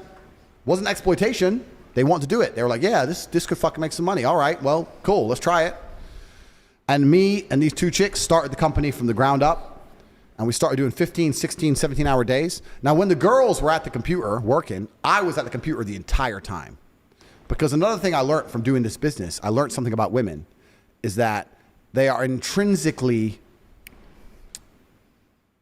I don't want to use the word lazy, but I will. They have no interest in world conquest. They want to be comfortable. If you show a woman how to make $1,000 an hour, she'll think, I can work 2 hours a week. If you show a man how to make $1,000 an hour, he'll think I can make $18,000 a day. We want to conquer the world. We want all of it. We want all of it. Not to cut you off, but I agree with that completely. And OnlyFans has proven that. It's proven it. They're lazy about it. There's like, give me enough for food and rent. Can't be bothered. Lazy. They're lazy. Yep. So we didn't have time for lazy, right? So I was like, no, we ain't got time for that. We got to make all of the money. But we made this much today. Not enough. There's more money in the world. It's ours. All of it's ours. I got to the point where I was so obsessed with it. I'd be sleeping in bed because the chicks would sleep with me one each side. I'd wake up to go piss. And by the time I finished pissing, I was awake enough to say, all right, 2 hours sleep. That's enough. Get up. Back to work. We're going to fucking kill it. So me and these 2 chicks, and they were about it, right? Because they're getting money as well. Me and these 2 chicks, we just started fucking hammering the webcam game. Problem is, another thing I knew, when I talk about what women don't find, that women don't know what men find attractive, earlier on in this podcast, everything I said, the webcam company I was running proved that perfectly. The women who were on stream were beautiful, but they didn't have a fucking clue what to say. They were saying all the wrong shit, man. Every day they were saying the wrong shit, and we were losing customers. Everything I was telling you earlier about wanting to be innocent. They're saying, oh, I've been here, I've been there. I'm like, shut the fuck up. You're talking to some dude. He doesn't want to hear where you've been. He knows you can't be a 10 talking about how you've been to Dubai to some fucking dude in Minnesota who's fat. He ain't gonna ever believe that he's gonna get you that way. You gotta lie to him. You gotta lie to him. She's like, lie and say what? Say that you've never been anywhere because you don't trust men. You can't find a man who's serious. Make him think that if he's serious about you, that nothing else matters. Wow, you got to put a famoose on it. So I'm trying to teach these women, and the women kept fucking it up. So I said to them, it's like, you know what? Fuck it. I'm taking over. So what I did is I unplugged their keyboards and plugged a new one in from me behind the screen. So the chicks would sit there and hit a keyboard that wasn't plugged in. And me and my brother, and eventually some staff I trained, would do all the talking. The girls were just famoosers, just laughing and doing this. Their titties out, and they were talking to fucking ice cold hustlers. We were taking their money, all of it. If they'd come and say, well, what kind of, all of it. We were fucking milking them dry. Women haven't got a clue how to famoose a dude. They don't have, because they rely on their looks. They don't have any of the intellect. They have no game, nothing. There's some, though. There's nothing. There's some. Nah. You get a man with game and give him a female's body, a female avatar. He will fuck a guy up. I had these guys selling their houses, life savings, loans, all of it to me. Give me it all. So like, and it's basic shit, right? You'd have a guy. Did you feel bad or no? Fuck no. To give a solitary fuck. Did you tell like? I don't give a fuck. If you run an alcohol store, You can't feel bad for people that pay for that shit. yeah. If you run an alcohol store, Yeah. and most of the people you sell to enjoy alcohol, but a couple of the people you sell to are alcoholics, do you feel bad? No. Right. So if you come, I'd be going to hell if that was the case. If you come and you enjoyed it and spoke to the girl and spent what you could afford to spend, cool. If you turned up and you're an idiot and got a loan out, is that my problem? No. So I'm famoosing these dudes, right? So the guy would be like, what kind of guys do you like? And if he was a young man, I'd say, I can't believe I'm talking to some young guy. All these old creeps are on here. Oh my God, you're so handsome. Why are you even here? So if he was an old guy, I would say, oh my God, I'm finally glad to talk to you. All these young creeps keep coming to talk to me. I want a guy who's serious, who's ready to settle down. I know older men will settle down. Sell the dream, sell the dream, sell the dream. We got to the point where we had these guys falling in love with my models, serious, big time in love, right? Sending crazy money. And they were convinced they were going to meet the chick. This is almost where I kind of felt bad. Because they were like, can we meet? I've sent you $200,000. Can we meet? Can we meet? Can we meet? And the problem What was is, the most that one person sent to a model? Total. million? Wow. About a mil in about a year? I know you don't feel bad at all. Why the fuck would I care? Yeah, I don't feel bad either. So, thank you. Damn. So, they'd want to meet the chick, right? I only did a meeting once ever. I had a big customer with my best girl. How much did that cost? He paid 50 G's for dinner, just dinner. It was clear it was just dinner. He booked a really nice restaurant in London. It was me, my brother, and about 4 of my other kickboxing boys on different tables because he doesn't know what we look like, right? So he's gone to dinner. She's sitting at the table. He's sitting at dinner. He's surrounded by killers, bro. He didn't even know. Casey was weird or tried to drug her or some shit, right? So he sat there at dinner, had the dinner, whatever. Dinner ended, nothing happened. But after they meet the girl once, the fantasy's now ruined. Like, so now they're like, okay, when can we meet again? When can we meet again? You said you liked me. You said you loved me. Hey, why don't you stay over? They start getting really pushy, and you end up like losing the customer because you can't keep meeting him without nothing happening. Girl doesn't want anything to happen, so you got to kind of keep it in the fantasy world. So we learned from this. After this, girls cannot meet guys under any conditions. So what the girls would do is they'd promise meetings, and maybe this is a bit bad. Here's where the famoose would start. So it'd be good, like I had a lot of girls who worked for me, and the best was like the Ukrainians or the Russians. It was amazing. Because they'd get some guy, fall in love, they'd arrange today to meet, all this shit, I need a visa. Okay, get a visa. I need money for a visa. Okay, how much is a visa? It's $900. No, but it's not $900 because I went to the embassy. They think I'm a risk, and I need a return flight there and back, and I need a hotel, and I need to have spending money in my bank account. They won't let me come. Or how much you need? All right, 10 grand. Boom, it's 10 G's. Boom, thanks. Wow. Go to the embassy, take a picture outside the embassy, boom, come back. They rejected my visa. They said we have to wait 2 weeks. After 2 weeks, they'll give it to me. Okay, baby, boom. 2 more weeks of tips. Boom, boom, boom, boom. Because now he thinks he's going to fuck, right? He thinks he get the girls. Now he's spending more than ever. 2 weeks. 2 weeks come. Some other problem. Whether it's visa, whatever. We make up some bullshit, right? All these OnlyFans chicks can learn from you, man. Oh, man, no, bro, but you know, like a free people watch free OnlyFans tutorial. Yeah, here in the DMs. people would say, why did those girls work for you? Because the girls would work for me, and at 50%, because it was 50-50, would make millions per month. If they worked for themselves, they'd make fucking nothing. I was the best in the fucking game.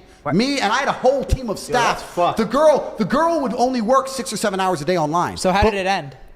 Bro, the story's just begun. Oh, you want me to tell you? I can shut up if you want. Wait, No, you go could for have it. double dipped and started a coaching to coach these guys too, right? I could have, but fuck, I'll give it all for free because I'm rich already. But so the girl would be online for 6 or 7 hours, but then when she logged off, was sleeping or whatever, on her WhatsApp, I'd have staff. She was online 24 hours a day. Her WhatsApp, her this. She was famoosing when she was asleep. We were bringing in money from the fucking sky. We were promising all these meetings, all these pictures outside of embassies, all this shit. Eventually, the girl, what she would do is she'd say, oh, I don't want to go embassy. She'd give a really lame excuse to try and provoke the man to get angry. So she'd say, the embassy want me to come back, but I have a headache. That was the one we'd use. He'd be like, I just sent you $1 million. You promised you were going to come. You said you had to delay. Now you're saying you have a fucking headache and you won't go to your appointment. To make him mad on purpose, because that would annoy any man. And then, that's what we needed. We needed a little trigger. And we go, why are you being aggressive?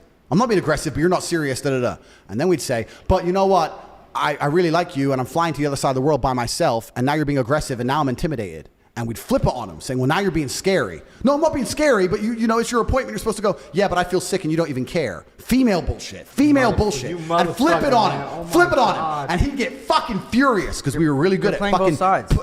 Poking him to the point where you go like, you're a fucking scammer, you fucking scam me, get really mad. I can't believe you think I was a scammer. I was gonna come, I went to the embassy, you're a fucking liar. Every man in my life has only lied to me. I thought you were different. Da-da-da. Big beef, big argument. Yep. Big argument. But here's the thing.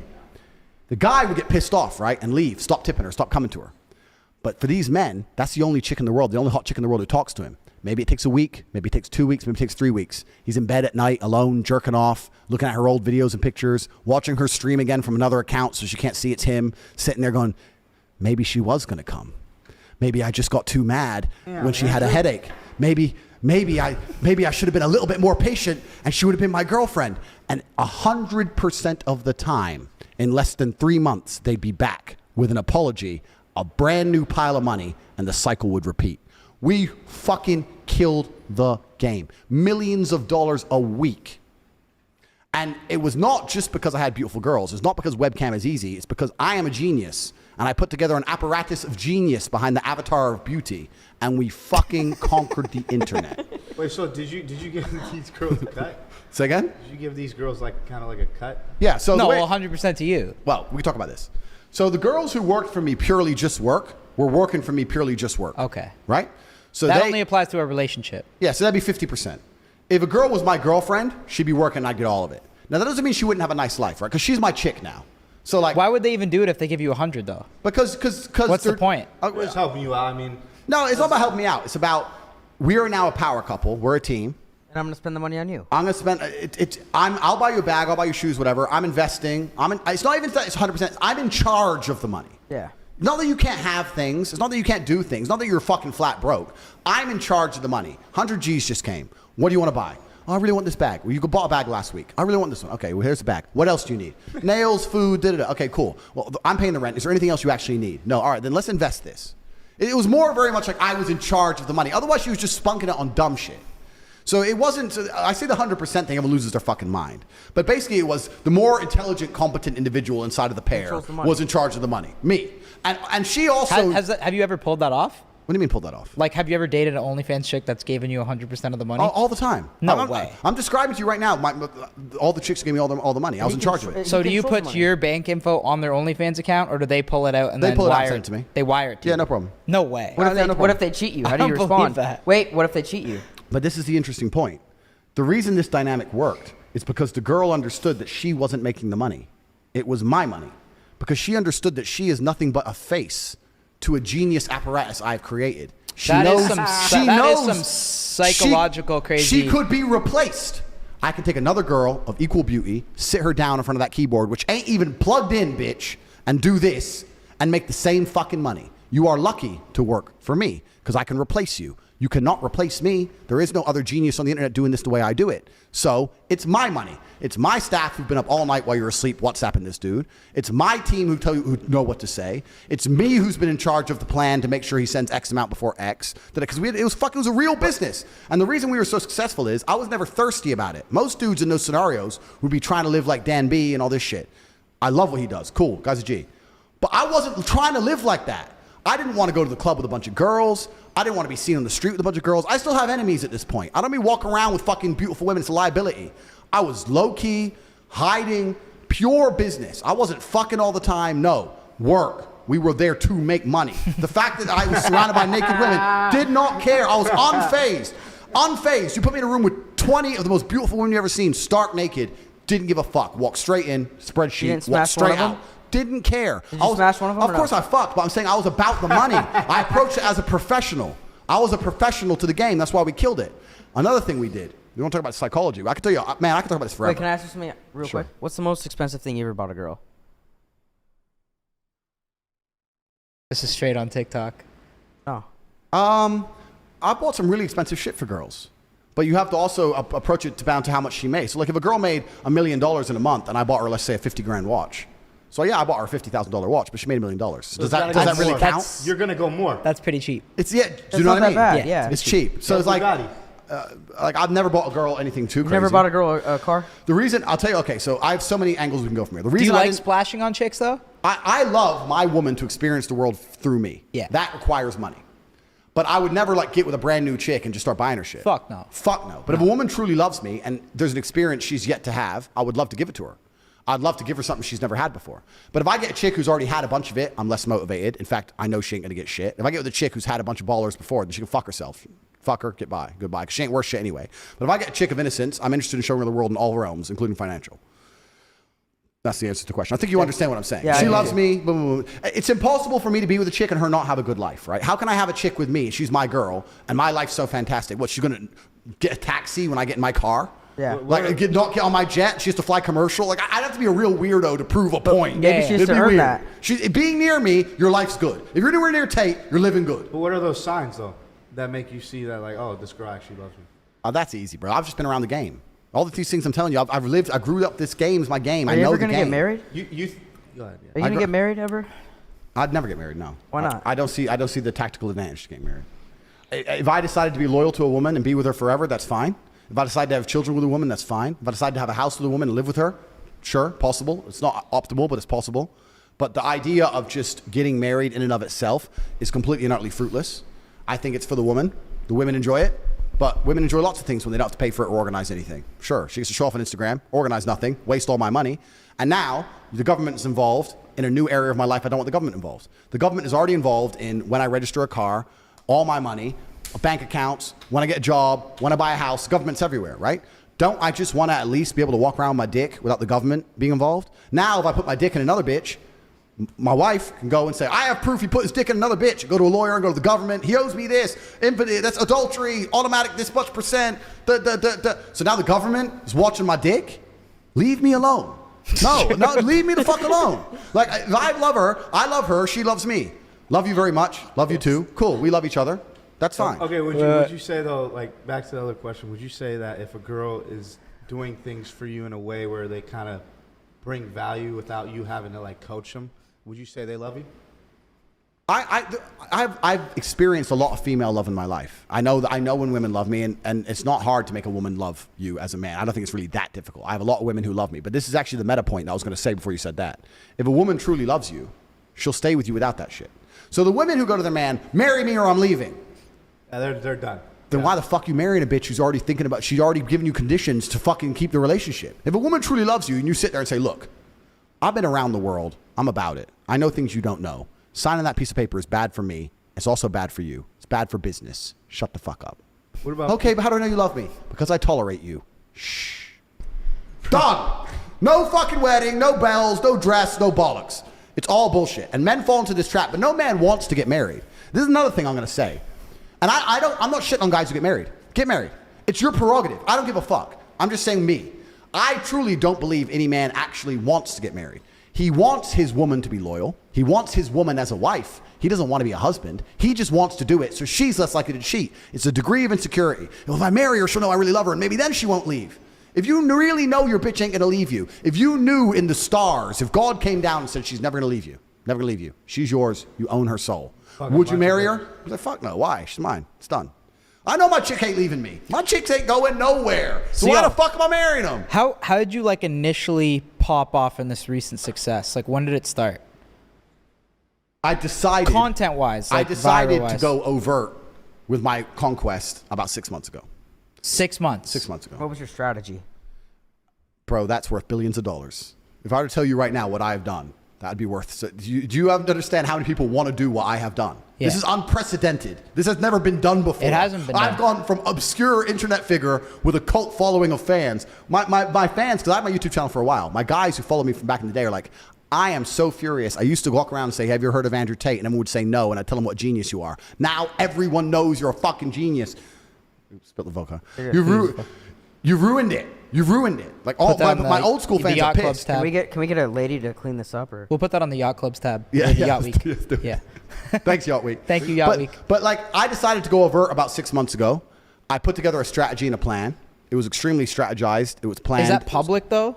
The plan? Yeah. No. I thought it is kind of public. No. Strategies. Oh. I've heard everybody say. Everyone has these theories. You can come out with your theories. Here's the theory that you offered to sell your content to pages. Pages would post your content, and that would help them get views.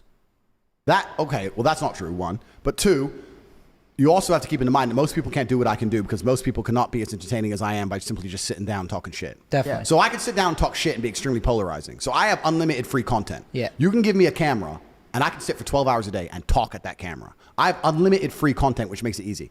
Like if you're a big YouTube channel that do like these giveaways or you do these big pranks, or you need planning, you need Definitely. a Lambo, you need a girl. Me, I can just get a camera and just start talking. iPhone. And Yeah. I'll get 10 million views. Crazy. So that's the first thing. So I have unlimited free content is the first thing. So your content's really easy to make, It's super easy to make, which is dope. which is dope. The easier your content is to make, the more competitive you are. Yep. I'm super competitive because I need an iPhone. You give me an iPhone and half the subject, and I'll just start running my mouth. And people, for some reason, like to listen to me for free. I have never paid for an ad. I've never paid for a shout out. I'm not paid to be on any of these big Instagram pages I'm all over. I ain't paid for shit. They're all giving it to me for free because they're like, this will get us views. Tate. That's it. So is that Yeah. not correct then? But you're saying I paid them. No. I'm saying they reach out to you. They don't even reach out to me. They just fucking steal it, and I don't give a shit. That's another thing that's a big part of it. Is it like an organized effort of It's an fan organized pages? effort. I put together Or a- do you even monitor them or not? I put together a plan which was extremely well executed. This is not an accident, and I can't tell you exactly what I do. But one of the other things I did, which is a superpower, is that I don't have accounts. Yeah. Most people, let's say you have a YouTube channel, you don't want people to plagiarize your shit. You want the views. You want your money. You don't want people to rip your video, use it, da-da-da-da. I don't have an account. Everyone can steal my shit. I don't give a fuck. You have a Steal it. YouTube account though, no? Yes. I have a Stuff YouTube from channel, somewhere. but even then, I don't think it's even monetized. I don't take a single penny from it. Ours is, we've never made money off YouTube. Yeah, that's what I ads. mean. So right, so I don't need money, right? So if someone were to come along and decide to take my video and chop it up and use it for something, I don't care. Someone were to come along and make a video attacking me, da-da-da, I ain't gonna try and copyright strike. Don't care. Do it. Everyone can do whatever the fuck they want with my shit. So I'm free game, right? So it's entertaining and it's accessible. That plus my genius battle strategy, we implemented it in January. January 1st is when we began, and I am now the most famous man on the planet. I am more Googled than Donald Trump, Joe Biden. Look it up. I'm the most Googled man on the fucking planet. Really? Yeah. That's Yeah, fact? Look saw up Donald that. Trump, Joe Biden versus They did Andrew on Tate a- and Google's. someone exposed that on a podcast and verified that's correct. Yeah. So I'm the most Googled man on the That's planet. crazy. I've conquered the world. And So then is it mostly a TikTok strategy or social media as everything. a whole? I own all of it. Does it bother you don't make money from this shit? Well, you make money through your ventures, right? Right. So yeah, I already have. What ventures do you have right now? Yeah, I can't tell everybody everything I do, but I have enough money forever. Like I'm at the point of money now where it really truly has no value. Everything in the world to me is free. And I grew up very, very poor, so I can still remember being poor. I grew up with nothing, truly. My family, my mother and father, they got divorced when we were in Indiana. My mother moved back to England. My father stayed in America. My father unfortunately died. My mother and my brother and my sister, we grew up in the free houses that the government give you, so the projects of England, in the town called Luton, which was voted the worst town in England with the highest crime rate, blah, blah, blah. Lived in a shit area, grew up with nothing. And I've done all of this completely myself. No financial help, never got a loan from a bank, a friend, nothing. Did all of it completely by myself. So I remember being broke. And I really, really am thankful for those poor days, because if it wasn't for the days being poor, being rich would suck. 100%. Bro, it's fucking, it really ain't that cool. It's only cool because you can do shit and say, do you remember when we couldn't afford to do this? Yeah. Otherwise it's boring, right? So I'm at the point now where absolutely everything in the world is free. If a new car is launched and I see it, let's say it's a brand new Lamborghini, right? In fact, I did this yesterday. They're replacing the Aventador. There's a new Lamborghini. It's a it's hybrid. It's 1,000 horsepower. That's all I know. I saw an advert, a YouTube video on YouTube in the Explore page. I didn't even watch the video of the review of the upcoming car. I didn't even watch the 4-minute video. I just saw a new Lambo's coming, text my Lambo guy and said, I'll have one. I don't know how much it costs. I don't need to choose options because I tick every box. Every option, give me one. It'll come out the bank and I won't notice. It'll turn up. Boom. Everything's free. If I want a Lambo, it's free. If I want a jet, it's free. Give me a yacht, it's free. Besides mega yachts and mega mansions, literally everything on the planet is free. What's your main like public venture that you're doing right now that you could say? Right, so I do a few things online. So I own some casinos. I saw your website too. Yeah, so I own some casinos in Romania. That's one of the first things I do. Really? But I don't want to talk about that in too much depth. But I own some casinos in Romania. I also have some more traditional wealth income methods. I've got a property portfolio across about 6 or 7 countries. I'm also an extremely capable individual. In fact, I wish I had my business card on me to give it to you. But I'm the guy that people can come to that can fix things. So I have a lot of people with a lot of money who will come to me and say, look, the war's going on. I need to get someone out of Russia into Europe. Or look, I got to move this money here. That in a very legal way, I know enough people to help do those things. So I can make a lot of money with that. Online, I have 2 serious ventures. One is Hustlers University, and the other is the War Room. What do you do on those? Okay, so the War Room is kind of like the Illuminati, but cooler. The War Room is very difficult to explain, but it's a private network. It's a network in which you must compete for your place. When I was saying earlier on this podcast about living with competitive men, the War Room's the online version of that. So you have men, you join, you pay, you join. There's tasks, tests, things you must do to keep your place or you're booted. Such as? I can't tell you. Oh, you can't say it's that private? How much does it cost to join? It's like $5,000. It's not that much. It's $5,000 to join, but you can get kicked at any moment without a refund. So the point is that it's constantly winners, right? The losers are always peeled off the bottom. So the winners get more and more competitive. So we're cycling into a group. So now we have a point where we have. Does that relate to the TikTok fan page portfolio? The War Room are involved in everything I do. How many users are there? We have over 2,000 members, over 600 millionaires. What about Hustlers? And we have extremely important people inside of the War Room. You can go to the War Room. I go to the War Room for the problems no one else can fix.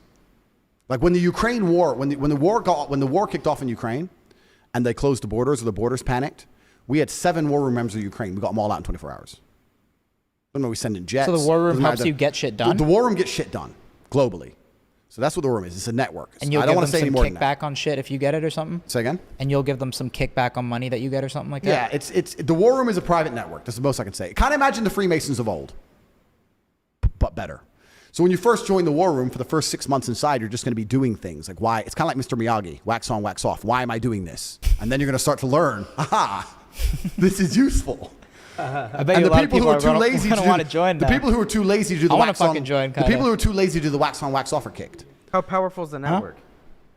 I'm alive. Are we allowed to talk about anybody else who's in there? I will never tell you about any of the members, but let's put it this way: I'm still alive, right? So, and there's been serious attempts on my life. The War Room is the most powerful network on the face of the planet today, bar governments. Are you trying bar to keep a nation up? state? The War Room is bar a nation state wanting you dead. The War Room is the number one enemy you wouldn't want you coming after you because they will get you. We are that good. Are you trying to keep up being like as viral as you are forever, or not forever, but like for? This is stage 1 of a 3-step plan. So I'm going to be viral for a little bit longer, then step 2 begins. The conquest is continuing. So this is just the beginning. Because like a lot of people are saying like you're going to fall off soon. This is just your 15 minutes. No problem. What's your take on that? That's fine. I've been around the internet for a very long time, and I'm building systems which are very sustainable, right? The War Room is a very sustainable thing. I don't care if all this virality gets me one good War Room member who can do what I need him to do or fill a gap in our organization, which are very few and far between, then I still win, right? So that's the War Room. Then we have Hustlers University. The reason I started Hustlers University is because I was arguing with someone about how pointless the modern education system is. I think the modern education system is nothing but an indoctrination machine. I think they use it to indoctrinate the youth. I think it's a waste of fucking time. What, to brainwash people? To brainwash people, of course they do. And it's actually, because I can talk forever, the world is a spider's web, right? Everything extrapolates from everything else. And most people are not capable of understanding that nearly every single idea or habit or lifestyle which is propagated mainstream by the Matrix is done so with a Trojan horse. So even the educational system. Meaning with a hidden agenda? With a hidden agenda. So even if you look at things like women's rights, women need rights, women need protecting, women should be equal under the law, Completely agree. They said they wanted women to work so people could pay more taxes, no? They want people to work so they can pay more taxes, double the tax base. But you know what else they wanted them to work for? Get the kids out of the... To get the kids out of the influence of the parents, right? When the woman's at home and the father's at work, those children are learning from the woman who's probably learning from the father, and you get to instill your own beliefs in those children. Government doesn't want that. The government wants the children to belong to them. So they get the woman out of the house and they send you to school for as long as possible to reprogram you. This is why you will see YouTube videos of children arguing with their parents, and their parents will say that's not true, and the children will say, I learned in school that a man can be a zebra, or whatever they learned, and they start arguing with their own children. You don't own your own children's minds anymore, because your children's mind is owned by YouTube and the school, right? And the school will say to you, if your parents ever yell at you or get aggressive to you, you come to me, and we'll tell the police. Don't worry about that. So they're doing it to brainwash the children, right? Because this is how you control the future. So the whole educational system in and of itself is a scam. They use feminism and the whole women's rights bullshit to get everyone's children into the indoctrination machine. They keep you there as long as possible. They want you to finish in debt because then you got to get a fucking job and become a good slave. But they don't teach you anything of value. Nobody learns anything of value in school. And everybody intrinsically knows this. Even the people who disagree with me, I said, if you see me pull up in my Bugatti in a gas station, do you look at me and think, wow, he went to school? Fuck no. You think drug dealer, gangster, scammer. Yeah. You think I'm doing something illegal because you understand if I was staying within the paradigms of the system, I couldn't have possibly achieved this. The only way you can fathom I've done it is by imagining me as an outlaw. Because you know within the paradigms of society, I shouldn't have even fucking done it. That's how much you know school's a scam. You don't look at someone rich and respect them thinking he went to school. The people you are learning from in school aren't even fucking rich. Your business professors never had a business. They're brokies. They're fucking broke. So school's a scam. And it's the biggest scam on earth. And the reason it's a scam, before I get into the meta point, the reason it's a scam is because it operates in a vacuum. It operates in a vacuum because it cannot be fairly compared to any other service. So you can get a loan for school, but you can't use that money for anything else. Because if they were to open it up and put the school, the education system, into the fair market of capitalism, it would fail. If I were to give you $100 grand and say you can get a degree, or you can buy a crypto, or you can start your own business, or you can do anything you want with it, who's going to choose a degree? No one, probably. Nobody. So they say you can only get the money if you use it for education, which allows it to operate inside of a vacuum. Because it operates inside of a vacuum, it is one of the few things on the planet which is allowed to be non-competitive. It's not competitive against any other investment. Everyone knows that. But you can only get the money for that. So you can't get the money to invest in anything else. So you end up doing it, learning something that is outdated, slow to learn. There's more, it doubly inflates. There's more degrees every single year, meaning the value of a degree decreases. And the price goes up every single year. So it's worth less each year. It costs more year on year. There's no other industry where you can even get away with that. You get wrecked, except for the educational system. So I was explaining why it's all a fucking scam. And people say to me, well, what else am I supposed to do? I don't know what else to do. I said, I'll tell you what, I'll start a school, and my school will teach you how to make money. Because what do you want to work for? Oh, I want to work for my passion. Da, da, da. If you want to work for your passion, fuck off. What do you want to work for? I want to work for money. You're the guy I need. You want to work for money. Because there's people who really don't want to do what they enjoy. That's fine. You're never going to be rich that way. Go be a vet. A vet, you might be rich. Go work in the zoo and clean up pig shit because you get to be near an elephant. If that's your thing. Go do it. Your passion has nothing to do with getting paid. So the people who are serious, the people who are smart enough to go, I only work because I want money. I don't care what I do. I just want money. Cool. Then you can come to my school. Now, my school is competitive. My school does not operate inside of a vacuum. It's $49 a month for Hustlers University, and we teach 18 modern wealth creation methods. We teach 18 different ways to make money. In the modern world, which is very different from the old world, which is a key point because people always say, well, my parents told me, your parents lived in a different fucking world. Your parents bought a house for $60,000 and now it's worth $500,000. So of course they're telling you to save up, buy a house. How are you gonna buy a house for $500,000? You're working at Starbucks, G. It ain't gonna happen, right? So all your parents' advice is outdated and it's bullshit.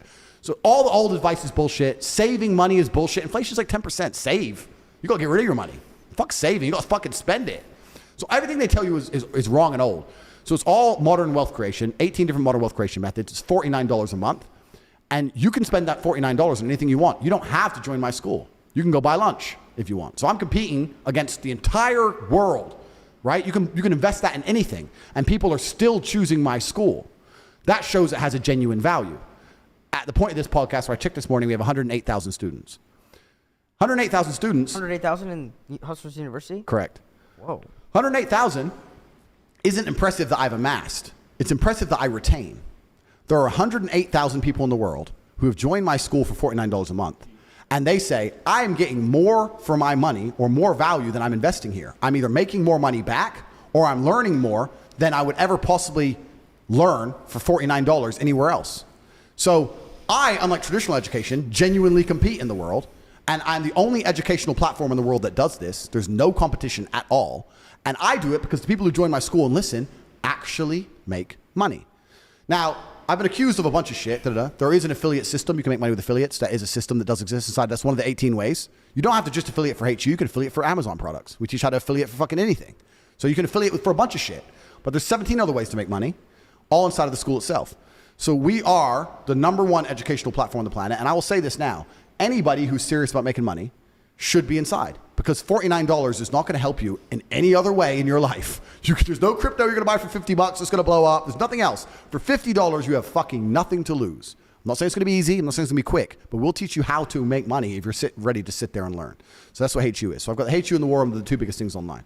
So between those, I'm doing okay. When you say like they want to get the kids out of the schools, who do you think is like, that's like some heavy... Like, that's some heavy string pulling. Like, who do you think is behind that? Like, I know people just say it's the government, but you know what I mean, though? To be that smart to say, all right, we're going to separate kids from their parents so we can take over the minds of the youth. That's like a very smart concept to think of. Do you know what I mean? Like, how does someone come up with that? You come up with it because it's natural human nature, right? Like, if you have do you think that's like the government making those decisions? It's way above the government. Like, that's what I mean. Like, who do you think is they? There are people who've been in charge of the world for quite a long time. And to keep it simple and to make sure this podcast stays up, the people who control the money are going to control the world. Because if you have money, you can influence people. Yeah. Right? So, and the governments, what do the governments need? Money. So they're a layer in the chain. That's what I mean. The governments are the illusion of choice. Yeah. It doesn't matter who the fucking president is. It's bullshit. Right? So the true matrix, the people who truly control it, they want as much influence and power as possible. This is human nature. If you have a company, you're not going to hire employees who disagree with you and don't listen to you. You're going to want them to be as compliant as possible, just like you're going to want your woman to be as compliant as possible. It's who you are as a man, right? So if you're one of the most important, powerful billionaires on the planet, you're going to want as much power over the world as possible. You want people to be compliant. So you're going to look for that outside support structures and attempt to attack them. If you had a girlfriend and she's 100% and she listens to you, except she has this one friend who's always in her ear talking shit, you're going to say, don't be friends with her anymore. So if you're trying to teach the children X, but their parents are trying to teach them Y, you're going to say that we need them to spend less time around their parents.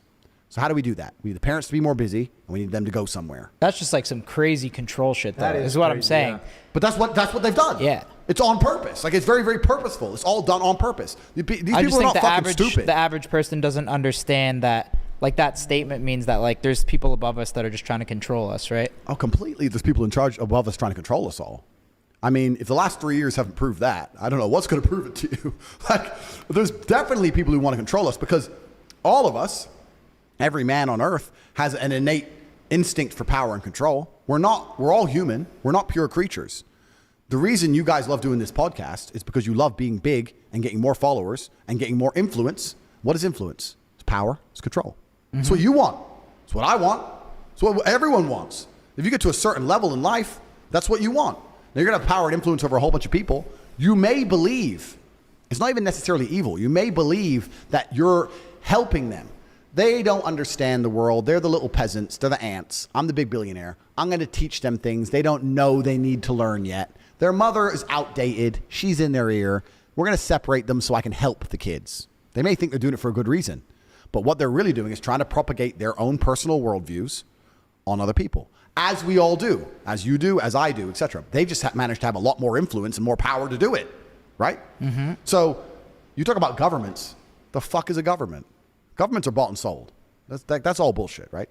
But there's people in charge of the world who want us to listen when they talk, and they're going to do their very, very best to stop anybody or stop any kind of power or support structure which is going to prevent that.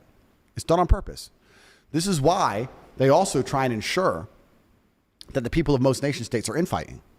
This is why government and politics and everything is the biggest lie in the world. You have Democrats and Republicans arguing with each other all fucking day when they are two sides of the same coin. And the people in charge of all of it are laughing. Bro, if you had to fight 100 fucking cats, right? You'd probably get through it, but it'd be a bit messy. The first thing you want to do is turn 100? Fuck. Yeah, well, 100 what? I take 100 cats easy. Yeah. Snap their necks like fucking Rambo. Point is, you'd want to turn all the white cats against the fucking yellow cats. First. Start civil war first. Let's get them uneasy. We don't working together on me now. Let's man. Well, you're Democrat, you're Republican. You're black, you're white, you're brown. You're gay, you're straight. You're a man, you're a woman. You're this, you're that, you're this, you're that. And everyone's gonna sit there and fucking argue all day, and they're gonna sit at the top laughing. There's more of us than there is of them. But they don't think that. They're very, very smart. It's divisive on purpose. How do they get that smart? It's because it's age old, bro. This shit's been around for a So it's very just long time. families that have learned along It's the not way. even just families. It's just age old. If you look at how But that's like really smart shit. England that's crazy. look at how England conquered India. England conquered India with less than 100,000 troops. There was millions of Indians, and the supply line is 9 months long. How do you do it? You turn up. You turn one team against another team, one family against another family, one tribe against another tribe. Arm one side. They start winning. Oh shit! We need to take some power back. Arm the other side. Do. It's basic foreign policy. And it's internal policy. It's basic. It's how it's always been. And then before you know it, who runs India? The British. That's how you do it, right? It's how America does most of foreign policy today. It's how the world functions. You cannot have people divide and united. conquer. You can't have people united. If you have all the people inside your country united, they're not going to stand up for shit. I'm sorry, they're not going to stand for shit. They're going to stand up for shit. Secretly, though, we are a lot aligned, but the media just thinks that we're not. No, the media doesn't think. The media makes us think. convinces. They convince it people wants that you we're to divided, feel like yeah. you're not. So they know. They Like know, Don man. Lemon The and- media is the machine. The media is the crazy. weapon that they use to It's propagate. sad. Yeah, it's sad. So all of this is very, very purposeful. The people in charge of the world do it on purpose. Of course it's done on purpose.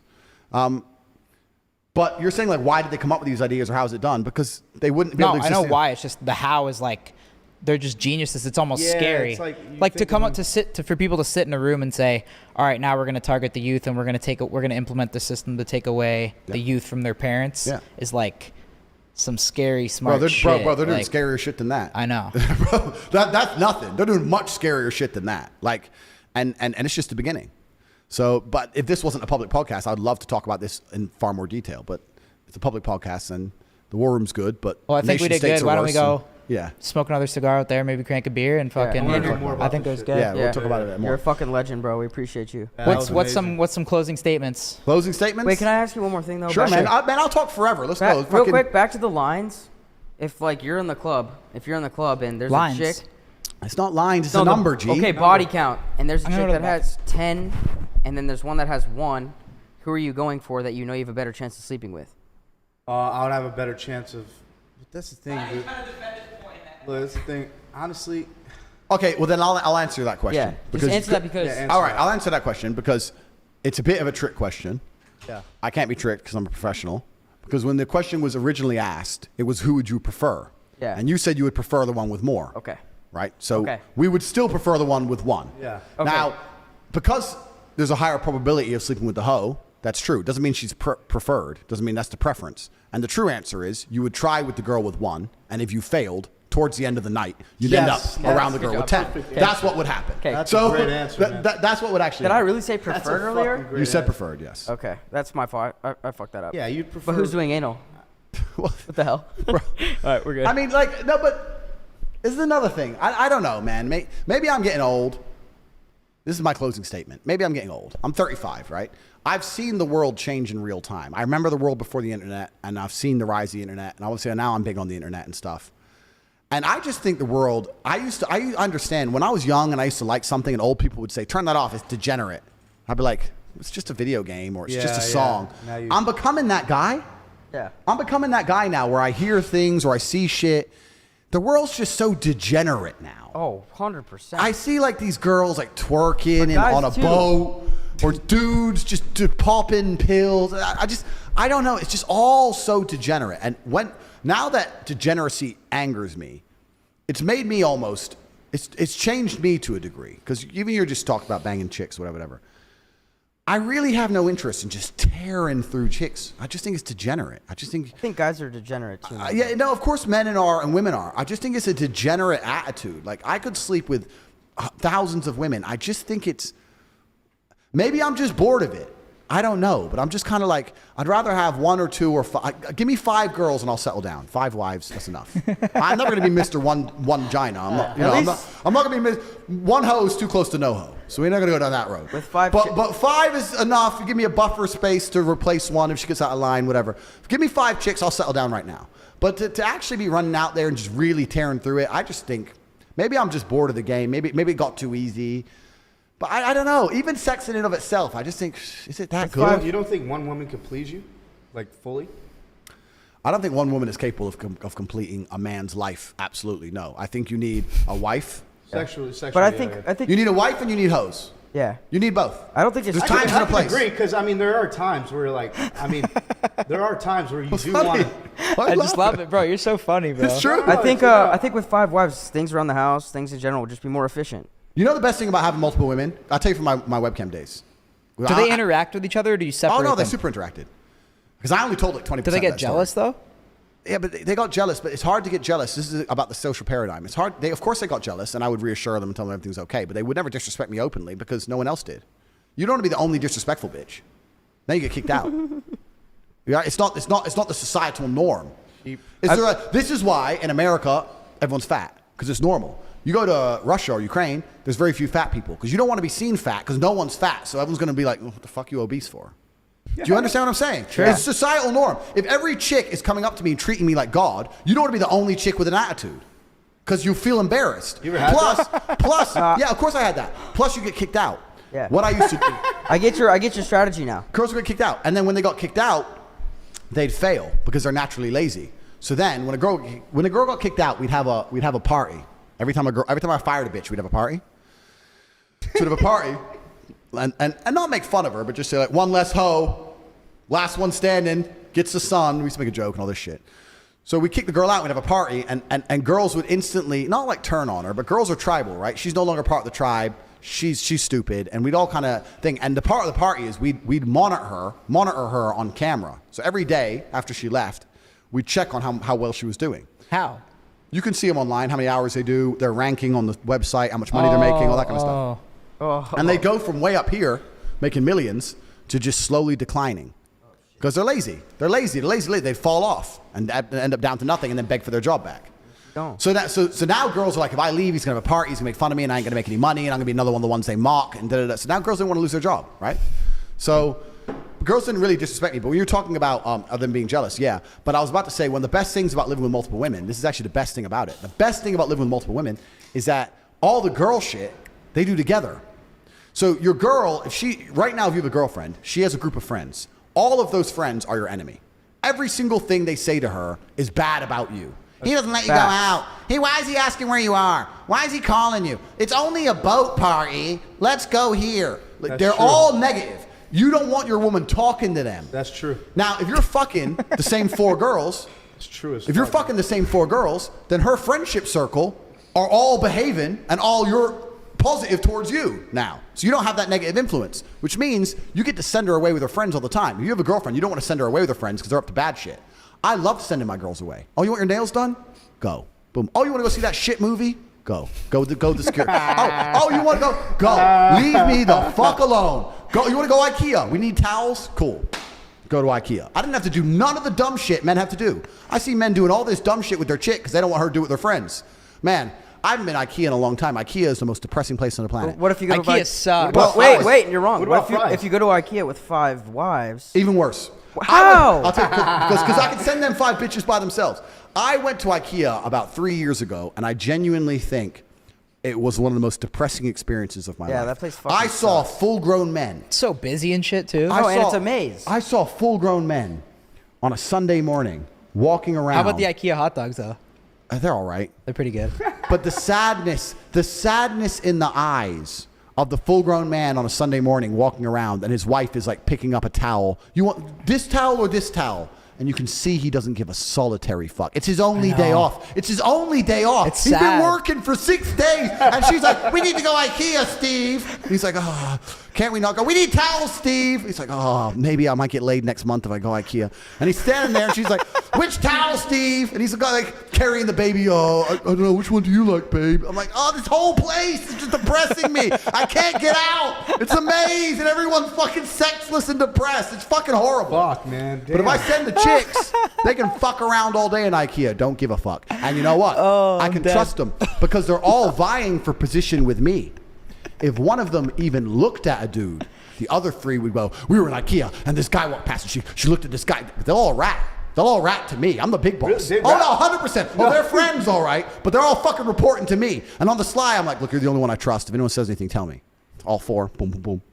They're all coming to me going, yeah, I think she loves you, but, you know, I don't know, we were in IKEA, and she didn't talk about you the whole time. They're all just fucking ratting. So I can trust all of them because they're all fucking spying on each other. It was great. I didn't have to do no shit. If you're with one bitch, she's like, I want to go see this movie. You're like, fucking no. And you got to, like, it's long. You need multiple women so they can fuck off and do women shit. It's important. You don't ever do like wait, you don't ever go on a date with like all 5? God, You've never been like, yo, I'm gonna treat all 5 of you tonight and go somewhere So nice? I used to go to the club with all of them. Actually, this is one of the big things about Romania. When I first moved to Romania, me and my brother went to the club, and we walked in there, and we saw like dudes, like 2 gypsy dudes or 2 old dudes, and they'd have like fucking dirty women on their table, right? So you go to a club in Romania, it's like 20 dudes, 100 girls, but the girls aren't accessible. You can't go there as a tourist and pick them up because they all belong to people, right? So when me and Tristan first went there by ourselves, What happens if you do? you're gonna get in big trouble, fast. You Like, beat up? serious? Really? Death? Yeah. Like, it's no. not death. It's just like they're gonna to be. It wouldn't be that fast. Like they tell you. They'll to warn you first. They tell you to fuck off. Yeah. And if you really push it, then you're dead. Yeah, you get in trouble. But Wow. But me and Tristan went there. We understood the vibe. Did it? So when we went to the club, because we saw, well, we ain't getting shit here. We're by ourselves. We left after 20 minutes. We went to the club ourselves next week, but we had the cam business. So we went ourselves with 20 girls. So to the Romanian, like the big boys, the bosses, they were like, whoa, these are Westerners. Not many Western dudes have 20 bitches on tap to just pull out hotties. And walked in there. In Romania? In Romania, yeah. We had all these chicks there. We had chicks everywhere, all around the world, whatever. We had different studios. But, yes, you're saying, did I ever take my girls on dates? Girls are fantastic for status. There's times where if you want status, you need women. Women are status. Women are the true currency of ballers. Fuck money. It's women. If I go to the Bugatti dinner, everyone there's rich. Everyone's got Bugatti. Everyone's got Rolex. Everyone's got a nice house. Everyone's got a boat. Who cares? But who has the bitches? But who's sitting there with 2 wives? Yeah, facts. Me. You're sitting there with a hooker who doesn't really like you, can see it in her eyes. You're sitting with a wife who's old and ugly. You're sitting with a bitch you don't fuck. I'm sitting here with 2 wives who adore me and are both gorgeous. Who's the rich guy? I could be the poorest man in the room, but I'm the guy they want to talk to. So women are the true currency of international ballers. So you need to be able to pull hotties out your ass just for fucking status. So if you're saying, do I take girls out? Not to give them fun or nothing. There'd be scenarios in which, yeah, I need to bring the baddies. It was pure status thing. Yeah, I'll just roll up with fucking 10 baddies. Boom. That's true, Walk though. in. Boom. That's it. You have right? a hot You girl do with get you? respected, Wait. though. I mean, You get respected, yeah. Bitches all over you. But yeah. no, I'm gonna for say real. something. When you have a hot girl with you and you introduce her to somebody and you know she's hot, it's like she's with me. It's a status status. thing. It's a Yeah. status. So having hot women is a you status. ever So- felt that? Yeah. Why are you laughing? Because he was. I don't know. I have felt that He was just being. He's just. No, I was being just funny. asking. No, have you but ever, I have. have you felt ever that dealt with before. that? Or? Yeah, I have. Oh, okay. My Wait, dad so- and his friends are fucking 75. So Andrew, you've never had a girl like kind of like intimidate you in a way where you're like, fuck, I'm kind of nervous around this chick. No, I'll tell you why. Yeah, have you ever had that? No, because I live in a very, very. Let me be very correct in my language. I live in a world which is. I like to think I'm very true to the base instincts of humanity. Should I shut up? Or should No, I no, keep it's going? good. no, I love it. Cool. This is our longest episode, I think, probably. Bro, I got 10 more hours. right. I like to think I live very true to the base instincts of reality. And the base instinct of reality always has been, to a degree, violence. I'm not a violent person. I'm a very peaceful person. But as long as I'm not threatened with violence, it's very difficult for me to give a shit about anything else. And that's because I've been threatened with violence so many times and I've been in so many scenarios. Outside of professional fighting, I've been in so many scenarios where I really thought I might die. As long as that's not happening, I don't really give a shit. So if I'm sitting there with a bitch and she's hot, intimidated what? She ain't got hands. She can't slip a jab. She can't fight. Which like that's one of my brother. Shout out to my brother Tristan. That's one of his best sayings. When he gets caught cheating, or his girls go crazy, or they catch him do something. His first thing, she ain't got hands, so Like, what are they gonna do? Blow you up on WhatsApp? And you're gonna block you? Oh, don't block me! You the fuck? They can't do nothing. So intimidated? Why? How can I be intimidated by a chick? Because she's hot? I don't understand. Like, I'm intimidated by certain scenarios where there might be a consequence or a repercussion. If I go on a date and she doesn't like me, cool. Give a fuck. Like, Are you still fighting or no? See if scars on your knuckles. yeah. You gotta stay ready, my friend. Stay ready. I saw you want to fight. You want to fight Jake Paul? So yeah, I made the video saying I was going to fight Jake Paul when he first called out Conor McGregor. Do you remember when he did that first call out video? The first one was savage. It was savage. I gotta be honest, it seems beneath you though. If you're as rich as you are, you got the status, why would you want to go fight Jake Paul? Yeah, so I made that video when he first called out Conor McGregor because I thought he was being disrespectful. How is that beneath him? Jake Paul's pretty fucking Jake Paul's big. big. Jake Paul's Yeah. pretty big, but I think that Conor McGregor, at the time, I thought that Jake Paul was just disrespecting fighters as a whole because fighting is a really hard life. Well, back then it was like, whoa. Yeah, but now it seems that Jake Paul is taking his boxing career very seriously. Yeah. Got it. He's taking it very, very seriously. So I'm no longer angry at the guy because he's now a boxer effectively, and he's using attention. He's using provocative marketing to make himself as much money as possible. I, of all people on the planet, cannot sit here and shit on that. Oh fucking my game. God, yo. So I get what he's doing, right? Could you imagine a press conference? Him and another fighter talking shit at a fucking press conference? I would love to see you. Would gotta you, do it for would the you, press, would you bro. do that? Do what? Would you do some gotta sort do of it for the large-scale pressy. boxing fight? Or how about MMA? I fought a year ago MMA. I sparked him. I'm open to all things. Would you rather box? Because kickboxing, no one's probably. no one really cares. No one's watching I'll that. fight MMA or boxing. Doesn't matter to me. I'm very. Let's get Andrew Tate in the UFC. Yeah, I'm open to it, but it's a lifestyle that I lived for a very long time. Understand that from the age of 17 to the age of 27, for 10 years of my life, all I did was train. That's why now I can still jump on the pads and smash out 12 rounds easy. How often do you train a week? I still train nearly every day, but to live that lifestyle, it's a big sacrifice. You got to dial in. Yeah. It's got to dial in, and so for me to do it, I'm not saying I wouldn't do it. It would have to be very worth it. The problem is, for it to be worth it, people will say, "Oh, how much money?" And I have more money than anyone would possibly What weight believe. class would you fight at? 92, 93 kilo, which is like just light heavyweight, Do you have cruiserweight. do you have a guy that if you had to fight at the UFC, you would fight? Or some fighter that comes Wait, to mind? how many pounds is that? Sorry, I don't know. I don't know pounds. 195, 200 pounds. Light heavyweight. Yeah. Around That- 200, right? Yeah. 205 is light heavyweight. Pounds, 205. kilos, that means he's like. Yeah, 200. So anyway, there are possibilities. There's things in the mix. Perhaps if I can find it, it'd be worth it. But it's just I'm now at states now with they go, well, it's worth it. You get 10 million. 10 million, what? A week's wage? Bullshit. 6 months training for that. I don't need a week's wage for 6 months training. And then they'll go, It'd you be get more for credibility. the extra exposure. And then they'll go, probably. you get exposure. That's what they'll say. But I'm already the most What exposed about man the on the planet. accomplishment? I've conquered the world. So, and then you talk about accomplishment. I've had 87 professional fights. I've been in the ring a bunch of times. 4 times world champion. 71 wins. I've done it. I'm very competent and happy and comfortable with who I am as a man. I know that 99.9% of the men on the planet are a one-punch issue, and I'm fine. So it's kind of like, do I really want to do it? There are people who I would fight. I'm not going to say their names on this podcast, but there are scenarios and there are things in the Famous works where I people? might Give fight. us one. Give us one. No, man, no, we're working on it. I'm working on some things for everyone to see. I know everyone wants to see me fuck someone up. That's what they want to see. They want to see me smash someone up, which is Yeah. fine. What So- is the percentage of people that actually know how to fight in the world? I heard. Well, this is another thing because I actually don't believe in fighting outside of the cage or the ring. I don't believe that fighting is a real thing. I don't believe fighting is real. Violence and fighting are different things. So is that you saying like no one really knows how to fight outside of? No, I'm saying that it doesn't matter. Oh, okay. Fighting and violence are a real thing. So I made that comment that most men are a one-punch issue. That's true. Actually, recently, a video which got taken down off my YouTube, but I'll give it to you guys. Maybe you can sneak it in. Me and my brother were in a nightclub, and some guys, 6 guys, were sitting on our Chiron taking pictures, and someone told us, sitting on the hood of the car, and we left the club. We rolled up. It's on CCTV, and me and my brother attacked the 6 of them and put them all asleep. This is in Romania. So, like, we're still about it. Like, It's like a movie, bro. But you know what? You know what's cool? Wait, where was this? This is in Romania. Oh, okay. Me and Tristan is kind of like, man, because we grew up together, we lived together, whatever. And we know each other so well, we can talk without talking. So as the taxi pulled up, we were literally praying they're still fucking around near our car, right? Because they were sitting on the front of the car, sitting on it. And as the taxi pulled up, we're both in the back seat, and we both just turned to each other and went, got out and started fucking smashing them up. No words, no get off the car. It's all on CCTV. You'll see. I'll give you the video. Just start fucking knocking them all asleep. So I want to see that shit. yeah, but this is the point. That to a degree could be fighting, but I don't think fighting's a real thing outside the ring because violence is a different thing. I know truly violent people, and I've been in truly violent scenarios, and if someone is truly violent, they don't need to know how to fight. And I'm saying if someone who is violent wants you, you're going to die. Violence is 10 men with machetes. Violence is spray the medic. Violence is run him over with a car. Violence isn't, hey, bro.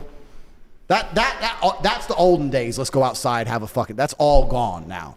If you're caught in altercations on the street, no matter how big of a tough guy you are, the best thing you can do is leave. There are too many people who are ready to fucking go to jail or die with nothing to fucking lose. I have a full security team with me everywhere I go. How many you roll with? I'm strapped. I have like 4 or 5 guys usually.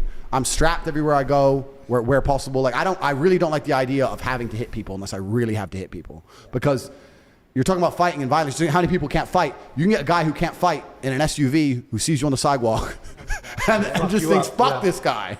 Bro, it's a dangerous world. And even now, especially like in London, I know boys who've been pack stabbed. When 4 dudes roll up with blades and jump you, man, you're dying, man. You're dying. It only takes 1 fucking wound. Oh, I know Krav Maga. You don't know shit. You ain't Steven Seagal. You are dying. It doesn't matter you know to kickbox, box. Amir Khan got robbed for his watch. Fucking ex-world champion. They fucking ran up on him, took his watch off him 2 weeks ago. What they do? They pull a fucking sword. 4 of them. Give me it. What the fuck are you gonna do? That'd be the worst What are you feeling. gonna do? Slip? Huh? That'd be the worst feeling. What? Getting your watch robbed. Yeah, Oh, it bro. happens. That shit happens a lot. Bro, It London's crazy. No, it happens in London- Miami. Whoa. It happens in Miami a lot. I know Really? people. London's nuts now, man. And in London's London, a shithole now or what? Bro, shithole. Google, anyone here sitting here, Google London stabbing and click on the news tab. I saw that every day. Stab every day. And they stab first. They don't come up and say, give me the watch. They come up and stab you. And you're like, what the fuck? You start bleeding out. And then they take off your corpse. They don't give a fuck, bro. It is crazy in London. London, I have a full security. I do not walk the streets in London. I do not wear a watch. I have a full security team. Everything. London's getting bad. And it's not just even the nice areas. You can go to the Knightsbridge, Mayfair. They'll get your ass just the same. There's people in London who just don't give a fuck anymore. And it's getting crazy. And the Americans say, well, this is why we need guns to defend ourselves. Well, not really, because then they'd have guns. So now what? Like, it's a mentality thing. The mentality of people is dangerous. It's a hard heart that kills. You have to be really about it. This is what most people don't understand. People who play gangster and play tough guy don't understand that you don't really want to play that game because you're going to play a game with people who aren't playing. Yeah. A true hard heart is different. There are people, if they want someone dead, he's going to fucking die. They don't care. Daylight, broad daylight, his wife, his kid, they don't give a shit and they'll do the time. These people exist. They're all over the fucking news. You really want to walk around playing gangster with people like that out there in the world? You want to learn to box and say, well, I can defend myself now? You can't defend yourself for fuck. I defend myself with large walls, a bunch of weapons, and being hard to access. That's how you defend yourself. You do not defend yourself thinking I can kickbox, let me run around the streets. And there are people who still do it, but I think the world's on a decline. I think the Western world's getting worse. I don't think it's getting any better. I think that all the problems we're seeing now are going to be 10x, 20x, 30x as people get fucking hungry across the next 10, 20 years. And I think if you don't have a plan to defend yourself or at least move to a place where you don't need to defend yourself in real time, people are going to start getting fucked up bad. What do you think's about to happen? Just complete anarchy? I don't think it's going to be complete anarchy, but there's going to be a lot of crime. There's going to be a massive polarization. The polarization already exists, right? In Western nations, there's already a polarization because there's no longer any morality which is built into the populace. I live in a poor country. I live in Romania, which is technically poor. It's one of the poorest countries in Europe. It's very, very poor. The average wage is like $400 a month. The police drive Dacia Logans. The police drive cars that can't even go above 70 miles an hour. I've never seen a police chase. When the police stop me, I say, why don't people run? We just outrun you. He goes, oh, well, you know, why run when you can just get ticket? It's very much people, the police force isn't heavily armed. Like none of this shit, but it's safe. In general, unless you piss off a big guy. The crime is very organized. There's no random crime. It's very organized crime. Organized crime keeps society functioning. Organized crime is very, very functional. I would rather live in a country with organized crime than unorganized crime. Unorganized crime like London. No, but unorganized crime like London is wrong place, wrong time, get stabbed, take your watch. Organized crime is you have to go and make an enemy. You have to piss someone off. And you usually get a warning. So unless you're a fucking jackass, you'll be fine. It's only if you want to go into industries which are competing with them, or if you want to like do something they don't like. I know that a lot of the gangsters in certain towns in Romania keep the drugs out. The towns are drugs free. People try to sell drugs. They're the ones who died. So there's no drugs on the streets because they don't like drugs because their children go to school. So you have drug-free cities. American police can't get a city drug-free, but the mafia will. They'll get a city drug-free. Because if they catch anyone fucking selling that shit, they're fucking disappearing. So organized crime can actually be pretty good for a society because as long as you don't piss these people off. Now, Americans are the worst on the planet for this. Americans have basically no social awareness and they're jackasses with big mouths. So an American might go to a place like Romania and get drunk and be like, hey, bro, man, I do what I want, bro. They're going to get fucked up, right? But if you're a person with a brain and you're like, you know what, this is not my territory. Sorry, really sorry. You're never going to have any trouble. So organized crime is a good thing. So Romania is a very, very poor country, a lot of organized crime, but in general, it's extremely safe. Girls walk alone at night, all in the middle of parks, 3 a.m, through a park. You'll see some hot, beautiful chick just walking through the park. And I said to people, like, isn't she scared? Like, what if someone were to attack her or whatever? And they say, no, she's a Romanian girl. Like, a Romanian man would not hurt a Romanian girl. There's like a unity. There's a morality. Romania is the most Christian country in the world. It's like there's a common sense of morality, right? So they would never just hurt someone random because they see themselves in them. America doesn't have that. No. Yeah. America has none of that. But America's more diverse too, right? More diverse, which is why when you look into it, and hey, bro, I'm brown. I'm half black, half white. My father is African American. So we talk about diversity. I'm not saying it from a racist standpoint. I'm saying the reason it's propagated by the Matrix is because it divides society, which is what they want, as we discussed earlier. Which we can go into another point, but I don't want to get the podcast taken into that. But I'm just saying that when you live in a homogenous society like Romania, where 99.9% people are Romanian, they see themselves in other people. So when the country goes broke, because it's already broke, now the country's poor, crime doesn't escalate. America's a different story. As soon as America starts running out of money and people start getting broke in America, it's a free-for-all. As soon as people start, I can't eat. Look at the looting. I've never seen looting in Romania. No one's ever looted a store. None of this shit. In the riots, Romania had huge political protests because one of their presidents got caught stealing billions. Massive protests. You can Google it up like you've never seen. Bigger than BLM. Huge. Not a single store looted. Not one. Why? Because that's some family store. There's morality left. That looting shit was fucking Bro, there's no morality. crazy. So you're saying what's going to happen? I'm saying in the Western world, without morality, the only thing that keeps people in line is fear of the law. The second that's gone, you better get on a jet, G. It's going to be a fucking shit show. I think some crazy shit's about to go down It's in going to our be a lifetime. shit show, If man. shit does go down, can we bunk up with you or? I have got food for 10 years in my house. You got guards too. I've got food for 10 years and bullets for a long firefight. So And 4 wives. more than that, G. Come on, I haven't settled down yet. Yeah, I think, yeah, and it's interesting. Like people, we can talk about a whole bunch of shit, but when you're talking about wealth and money and stuff, the rich truly understand this. The wealthy of the world are starting to understand this. Americans are actually a very unique type of people because I am American as well. So when I say these things, I'm not hating on Americans because I'm American, right? But Americans are unique because like when Americans make a bunch of money, it doesn't really cross their mind to leave America. The PSYOP, the most free country, we're the freest. Free to do what, G? What are you more free to do? Like, how about this? I'll go drive 200 miles an hour in my Lambo in Romania, and you drive 200 miles per hour in your Lambo in America, and let's see who gets some more trouble. What are you free? You can't drive fast. Well, free? probably freer than China or something. Freer than China? Who's not freer than China? Yeah. Well, I mean, like, but I'm saying that there's most places, you can go to Portugal and do whatever the fuck you want. you said it yourself. Like, but I'm saying the PSYOP is so large on the American populace that a lot of the money still stays inside of America. But in other countries, people are more open and agile. But I think as the internet comes, as people start to realize, wait, I'm an American, I'm earning X amount of money, I want to move to Miami and or I can move to Croatia. I think there's a lot of good people in America though too, but there's a lot of idiots too. Completely. I'm not hating on Americans. I'm saying that when the wealth of America starts realizing that their money will get them further, they will be safer and they'll have a better quality of life outside of the USA. That's the problem for the USA. I'm not hating on the people. Yeah. I'm saying that the American mindset is still America, America, America. Everywhere else is dangerous and poor. Yeah. But Americans haven't traveled much per percent of the population. But once they realize there's other options, a lot of Americans will be like, wait, instead of 10 grand a month in Miami, I can spend $1,000 a month in Croatia. Hotter women, zero crime, better. Like the weather's Hotter just as chicks good. in Croatia? Yeah, Croatia's badass, man. I mean, Hotter than Miami? Miami has a lot of hot girls, but okay, let me change it from hotter. Let me change it to better quality. Okay. Here they go to church. They're innocent. You can show them the world. You Here ain't, they have like, showing a bitch here in they Miami have like nothing. one body. Yeah, So well, that's for us three. 50's like stay in Miami, G. Yeah. But that's my likes- point. So Kylie likes you're talking about what's both. going to happen. I think that as wealth starts to flee the West, there's going to be serious issues. That's why I think it's going to happen. That's scary shit. Scary shit, bro. But I might be wrong. Who knows? I'm some No, I crazy think idiot. I agree. Oh, I yeah. think I just feel some crazy shit's coming. Like Yeah. people are just getting more and more. And divided. Polarized. The government's Market's getting fucked, crazier and crypto's crazier. fucked, everything's fucked. But they polarize us on purpose. Like I'm not gonna. I think it's going to come to a complete crash, and it's going to take a total reset for humanity to ever get back to. True, but How the long problem do you is think, the total reset. I have no idea. I think in our lifetime. But this is the problem. Whoever is powerful enough to construct a total reset will construct it in a way that we have even less freedom than we've ever had. True. That's what the reset's for. They're trying to destroy it all for the reset, so they can come along and say the only Oh way my we can God. keep you safe, the only way you are safe is if you obey. Let me give you guys some examples. Some very simple examples. No, yeah, 100%. Let me give you some examples, right?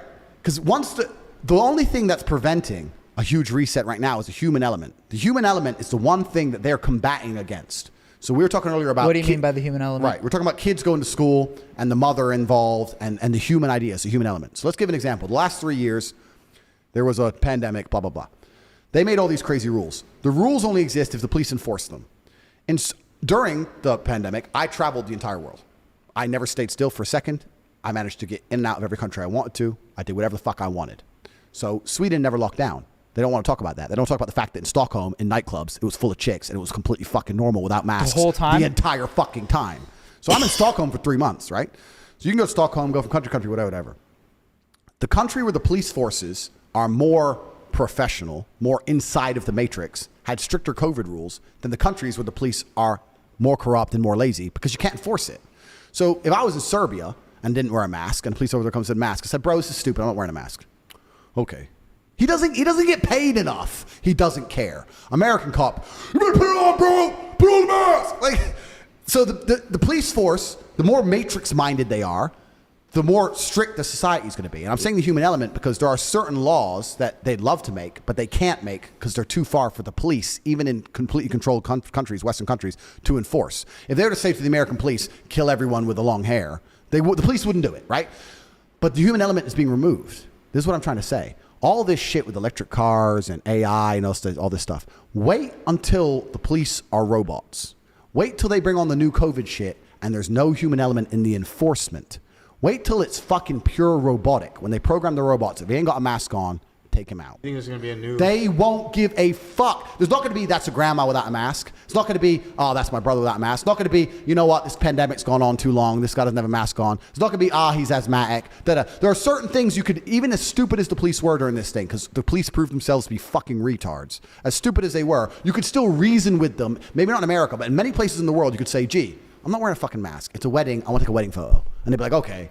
Like, in many places in the world, COVID wasn't really that real because the police didn't really enforce it because they knew it was stupid. Once it goes robotic, then that's the great reset. And here, do you know how they're going to do it? They're going to do it under the guise of safety. They're going to come along and say, all these accidental shootings by human cops, accidentally killing people, we can't trust police officers as people because we're all flawed. A machine never makes a mistake. You're going to be safe with the machine cops. Don't worry. The machine cops come along. And when the machine cops have replaced us all, then the enslavement But we're begins. a long ways away from that. We're no? okay. Then let's take electric cars. Electric cars is the same deal. Electric cars is the same thing. They want us all to have electric cars because they can turn your car off.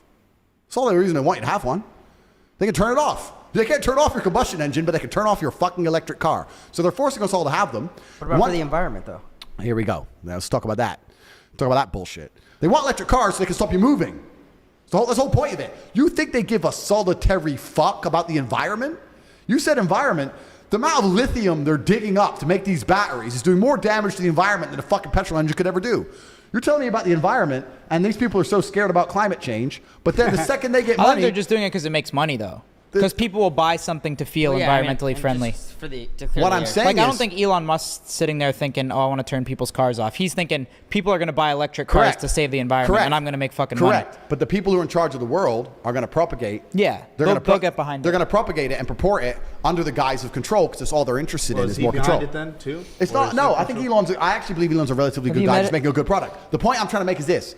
The way they're going to make us, because if Elon was a good guy making a good product, fine. But why are they going to force us to have electric cars? Because it's coming. Already in Europe, you can't sell diesel cars after 2026. Really? Yeah, already they're stopping. Look it the up. fuck? You can only buy electric cars Is that in within the 10 US or years. No, they don't care out there. then- Not yet. That's crazy. Yeah, but then every manufacturer is just gonna start to make electric cars. Correct. So so not about Elon, because all the manufacturers make electric cars, right? America, the reason America is delayed in this, because America, a lot of the lobbying to the government is done by oil companies. That's also why America doesn't have rail.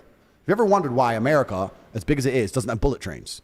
Doesn't have what? Like bullet trains, like China or Japan. They have bullet trains. They have 300 mile per hour trains that are never late for even a single second. America would be perfect for that, but they don't have it because big oil comes along, lobbies the government, makes sure all the rail projects are shut down, so you have to drive your ass on the freeway, on these huge freeways, which is good for the oil companies, for the gasoline. So that's a side note. So that's why it's delayed in America, because the big oil is involved. But if you look in Europe, most European countries are already starting to say you have to have an electric car. You can still drive your petrol car, but you have to buy an electric car or a hybrid by 2026. Lamborghini's just gone hybrid. Aston Martin's new car is a hybrid. Even the supercar companies are going hybrid because they know they're going to have to, right? And they're doing this under the guise of climate change. What did I say earlier about the Trojan horse? We care about the planet, climate change. The Trojan horse inside of that is we're going to control you. We're going to stop you eating as much meat. We're going to stop you flying around on planes. You're going to have an electric car that we can control, and we know exactly where it goes and we can turn it off. We're going to stop you doing X, Y, Z for the environment. But the people who are in charge of the world who purport this shit, are they flying on economy planes or are they flying on jets? Jets. They're flying on jets. When they get rich and they're so scared about sea levels, they buy a nice big mansion on the water. You ever notice that? I thought the sea was coming, but you want a fucking mansion on the beach. You're not very scared of it now, are you? And they'll also have armed guards and say that people can't have guns. So this is what I'm saying. All of these things that the Matrix purports, it's all fucking bullshit because the people who actually fucking involved in purporting it are not concerned by it on any level.